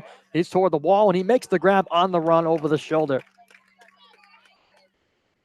So Teodosio put a charge into that one. He gave it a ride to dead center field, but Fabian flags it down in the alley. Makes the catch over the shoulder to retire the side. But Hyannis, the most important aspect of that inning, they tied the ball game. We sit at 2 apiece as we head to the bottom of the frame with the Bourne Braves coming up on the Cape Cod Baseball Network.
Number 34. Bottom of the 8th inning here from Doran Park. We have a brand new ball game on hand. 2-2 the score. As Bourne comes to bat in the bottom of the 8th inning. Cade Beloso, Jimmy Glewenke, and a pinch hitter for Jared Poland. Remains to be seen who that will be. And Jared DeSantolo slides over to first. Ian Fair out of the ball game. Jackson Olsen has come in as a defensive replacement at third. First pitch to Beloso from Scolaro, back for his second innings. A breaking ball, good for a strike. Now DeSantolo slides across the diamond to his secondary defensive position over at first. Scolaro brings the glove in front of his face. He's got an 0-1 count against Beloso, who's 0 for 3 on the evening. Breaking ball, that one misses down. Tried to pick out the same spot at the bottom of the zone, couldn't do it. And the count pulls even 1-1. Well, Jackson Olsen's been a defensive replacement a couple of times for Chad Gassman. He came in against Wareham to play second base. That was back over the weekend on Sunday. 1-1. Breaking ball. That one good for a strike. 3 straight to start the at-bat to Beloso. The count 1-2. Scolaro snapping off a couple of good off-speed deliveries. That one catching the outside black. Count 1-2 to Beloso, who's already struck out once on the evening. Scolaro into his motion, the 1-2 offering. Breaking ball, that one missed off the glove of Goodman, but foul tipped. And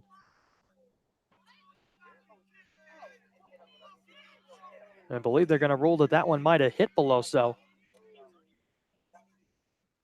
So now Beloso's going to be called out. Looks like home plate umpire Sam Finn ruling that Beloso leaned into that one. Breaking ball was set on the inside corner. Beloso now showing his elbow to home plate umpire Sam Finn, and now the Bourne manager really getting into it.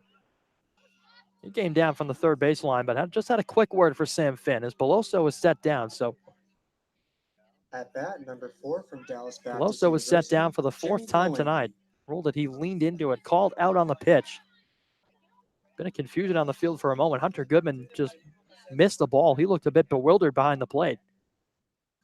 And it lined up as Scolaro fires first pitch into the new hitter, Jimmy Glewenke. It's skied foul up and over where we are, just off to the right of the home plate area, back and over the grandstands. So that one, not something you see too often. I don't think I've ever written that in my scorebook, an interference, but that is what Beloso was rung up on. Another fastball, that one missing downstairs. Count even 1-1. So that a very odd circumstance for sure here at Doran Park.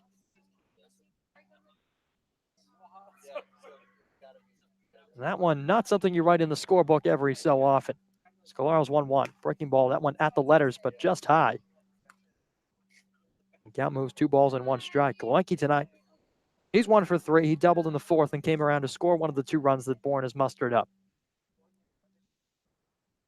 Scolaro trying to silence the Bourne bats in the bottom of the 8th and get his Harbor Hawks to the plate in the top of the 9th as the 2-1 has popped up foul. That one trailed way back out of play. Count pulls even 2-2.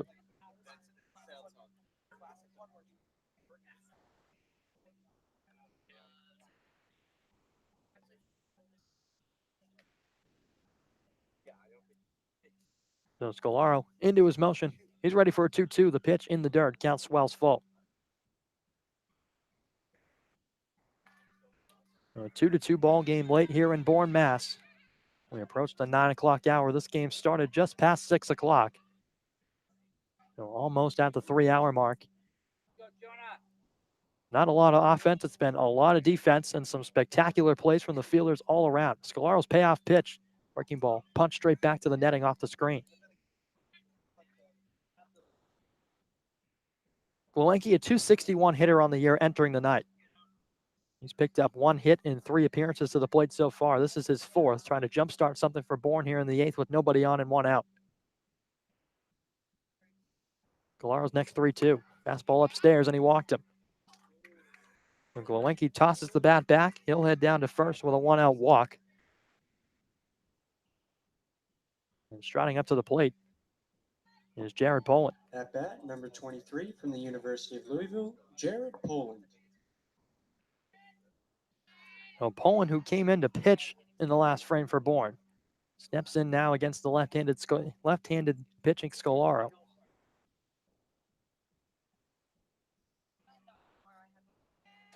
So Poland tonight has been productive on both sides. Walked once, he's been aboard. And he's done some service for Bourne on the hill tonight. First pitch from Scolaro up high with a fastball 1-out.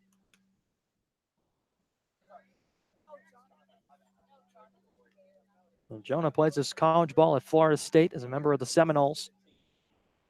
His last appearance came on July the 6th against these Bourne Braves at McKeon Park. That was in the second game of the doubleheader last Saturday. He went 2 1/3. Gave up two hits and no earned runs. First pitch popped up into shallow right center. Drifting back onto the second baseman, Servideo. He's under it to make the catch. 2 down. So Scalaro disposes of Jared Poland. And up striding to the plate, Jackson Greer, the catcher. Jackson Greer. So 1 on and 2 away in the Bourne half of the 8th. Crowd has thinned out considerably here from Dorn Park as we enter the late frames and move on deeper into the night.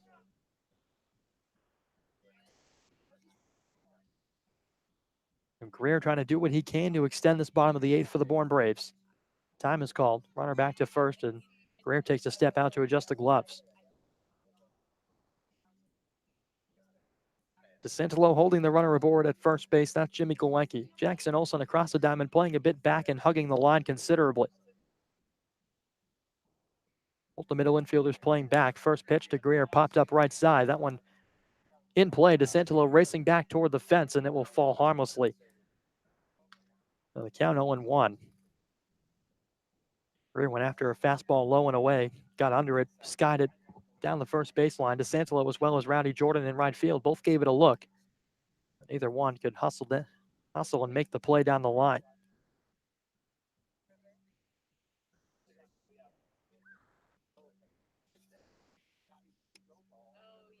Scalaro left arm dangling, stares down at Goodman behind the plate for a sign on 0-1. Southpaw comes set, now fires home.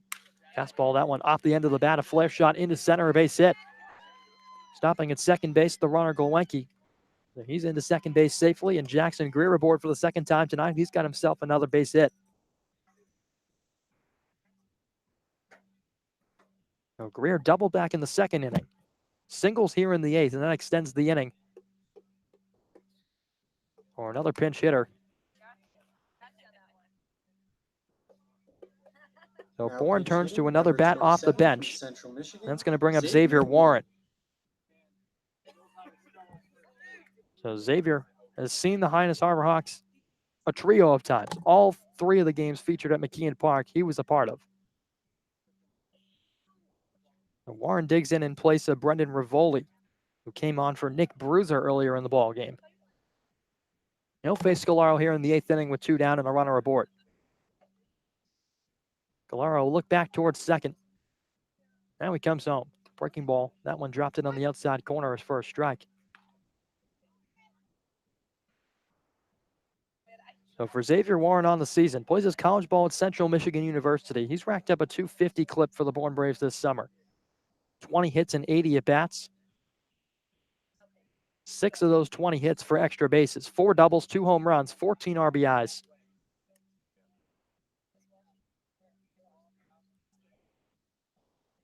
Warren digs in with an 0-1 count from the right side. Bat swiveling above the head.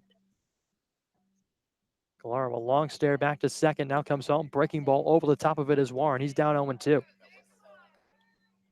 So Scalaro pulls the string on the right-handed hitting shortstop. He's down by a count of no balls, 2 strikes. And Scalaro's put himself 1 pitch away from working out of the bottom of the 8th. Team's now even across the board. 2 runs on 6 hits, no errors for either side. Scalaro looking to rack up another strikeout. Will be first of the night as a breaking ball missed down and in 1-2. Scalaro's fan 10 on the summer, so he's reached double digits. In search of his 11th, and it would get Hyannis out of a much-needed jam here in the bottom of the 8th inning. 2 on, 2 out. Bourne threatening late. Pinch hitter Xavier Warren coming in cold off the bench, trying to do the toughest thing in baseball and pick up a base hit to extend the frame. Scalaro set his 1-2. Breaking ball in the dirt. Warren thought about going after it. It gets past Goodman to the backstop, and both runners will advance into scoring position. So that pass ball only heightens the drama here at Dorn Park. 2 in scoring position, 2 down, and a 2-2 count to Warren. Scalaro tried to snap off a breaking ball down and away. And it spiked past the right shoulder of Goodman into the backstop, and both runners were able to scamper up 90 feet.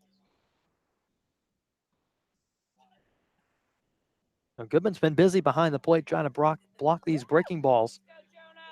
He's high in his arms. They haven't gotten on top of him just like they've wanted to over the course of the past couple of games, dating back to last night with Kyle Murphy. Scolaro glove in front of the face, the 2-2 offering. In the dirt again, knocked down by Goodman. It gets off to his right. Here comes the runner to the plate. Scolaro covering, but no throw. And Bourne takes the lead 3-2.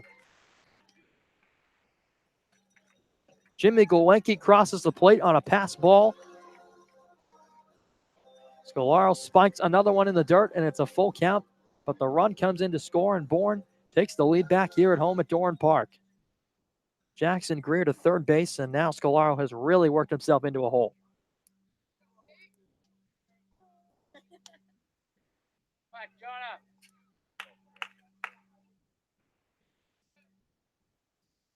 So Xavier Warren not even having to swing the bat to pick up a run as he sends a chopper toward Olsen at third. Lets the ball come to him on a hop. A high throw to first. It takes DeSantolo off the bag. Another run comes in to score. Olsen sailed the throw over the first base bag. DeSantolo couldn't keep the back foot aboard. And it plates another run. Jackson Greer comes in to score. 4-2 Bourne here in the eighth. So that'll go down in the books as an E5. Xavier Warren reaches safely. Now at bat, number 3 from the One on and University of 2 out Connecticut, still for Kyler Fedko. And last time Kyler made his way to the plate, he was robbed of a base hit by Bryce Teodosio in center field, who made a spectacular sprawling play as he hit the deck and took a base hit away from Fedko. Scolaro set, first pitch to him. Fastball at the knees, a called strike. More fans starting to head for the exits here from Doran Park, with Bourne taking the lead back here in the late innings. It's 4-2. Bourne ahead in both columns on the scoreboard, runs and hits.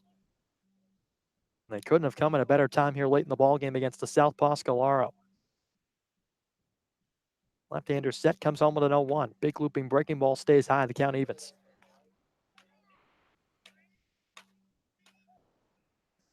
Fedko, despite being robbed of a base hit in his last appearance, still a 1-for-3 night with an RBI. So a respectable day at the office for Fedko. He's got a 1-1 count here against the Florida State Seminole Scolaro.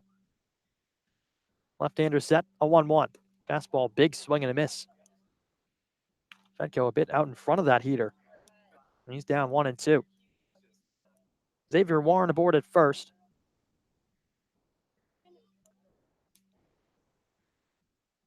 Warren not even having to lift the bat off his shoulder in order to get Bourne the lead back. It was a wild pitch out of the hand of Scolaro. A couple of breaking balls were spiked in the dirt in front of Hunter Goodman to bring the lead back to Bourne. The left-hander's 1-2 offering, but before that, he'll kick and just give a courtesy toss back to Warren at first, who's back in standing.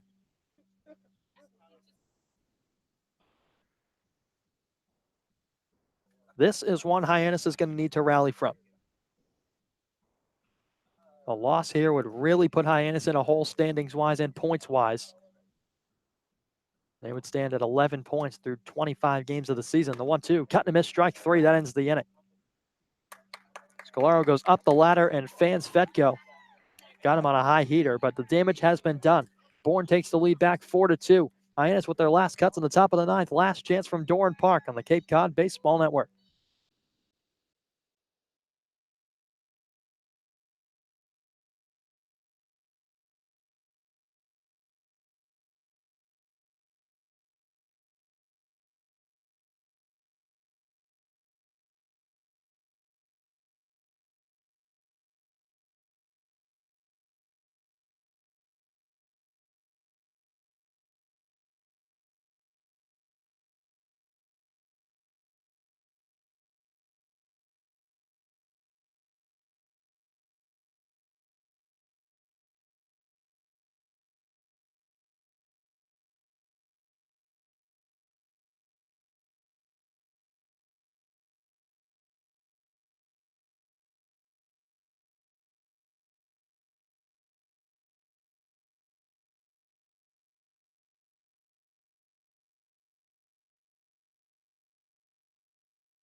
We go to the top of the ninth from Doran Park. It's the Braves 4, the Harbor Hawks 2, and Hyannis in need of a rally. Jordan Westberg. Bourne turns to a new arm. It's the 5th of the ninth. Kieran Shaw out of Harvard on the hill, making his 8th appearance of the summer so far. He's tossed 6 2/3 innings through 7 appearances so far. A 1-0 record, a 2.70 ERA, and he'll face off against the top of the order. And who better to start off an inning if you need a rally than Jordan Westberg? First pitch, a fastball that rests low, 1-0. And for Jordan in the ball game, he's been kept quiet. 0 for 4 to this point. So, Lyle, you got to figure he's probably due. We're a couple up tonight for sure. 1-0 fastball paints the outside corner for a strike. And the count even 1-1 to Westberg. Came into the night at 600 on the dot. Shaw winds and fires. 1-1. Westberg sends it in the air to right center. Sending back the outfielder Fedko toward the track. He'll make the grab on the move. And Westberg, in all likelihood, his final at bat, he'll go down 0 for 5. Well, he squared some up tonight. Just that one a little too far under it. Fedko had an easy play moving to his right in the gap. Anthony Servideo. So digging in with nobody on, 1 down, Anthony Servideo. 0 for 3 with a walk tonight. He's been aboard once. He's going to need to repeat that same fate here in the top of the ninth. Hyannis has put up 2 runs on 6 hits to Bourne's 4 on 7. Shaw winds and fires a fastball just over the top of the zone, trying to pick out a good spot. Just missed at the letters of Servideo. The count 1-0. Trevor Hoover on deck. Hyannis trailing by 2. Shaw winds and fires. Servideo swings and sends one down the right field line, but right at Fedko, who lines it up and makes the grab. 2 away. So just like that, 2 up, 2 down, and the last hope tonight for Hyannis rests on the bat of Trevor Hoover. At bat, number 10. Well, Servideo squared it up too. Trevor Halver. That was just right in the path line of the right fielder, Christian Fedko. Barely had to move a muscle to make that grab. Although, Hoover on the day has reached base twice, and if he can find a way on, you got a good bat on deck in Hunter Goodman. Not to say Hoover, of course, a good bat himself. Facing Kieran Shaw for the first time, he watches a fastball in the outside corner, a called strike. Now, Hoover on the night, like you mentioned, Lyle, been aboard a couple of times. A pair of walks as well as a strikeout and a flyout sandwiched in between. 0-1. Hoover swings and fouls a fastball straight back off the screen. So Hyannis down to their last strike. Kieran Shaw trying to lock down a win for the Bourne Braves and get them to double digits at 10-14 and really put a staple on Hyannis at the bottom of the Western Division.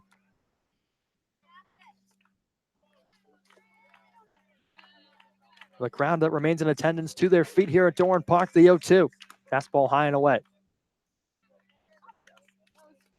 When we talked about this game having a big fight feel, Hyannis has taken each of the first 3 meetings against the Bourne Braves, however, all of them coming at McKeon Park. This one tonight at Doran, Bourne 1 strike away from taking it from Hyannis. Shaw into his motion, the 1-2. Breaking ball, down and away. And the count pulls even. A good take from Hoover. Shaw tried to entice him to go down and out of the zone. Hoover wouldn't oblige. 2 balls, 2 strikes with 2 down. Trevor looking for his first base hit of the night to try and extend the ball game for Hunter Goodman, who awaits on deck. Crowd to their feet again, the 2-2. Fastball up high and a check swing down to third, no go. The count fills. Jackson Greer popped up out of the crouch like that was the ball game. He gave a fist pump, but an appeal down to third keeps Trevor Hoover alive.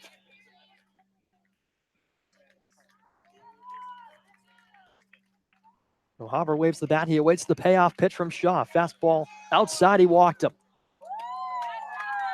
And that keeps the game alive for Hunter Goodman.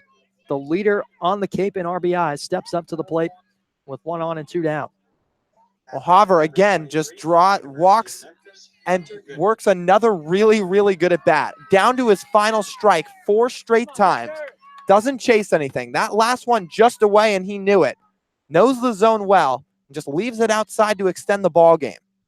So Hoover calm, cool, and collected. He's down at first. Hunter Goodman steps in and sends a chopper to the left of the mound. Coming in to get it, Gluenke. Off balance throw to first. It's wide. Trevor Hoover going up to third. Goodman to second base. Goodman stops at second. Hoover was getting the wave around for a moment. Gassman puts the brakes on him down the third baseline. Two in scoring position with 2 outs now, and that'll bring up Jared DeSantolo. So an E5 keeps the game alive for the Hyannis, and they have some hope here in the 9th.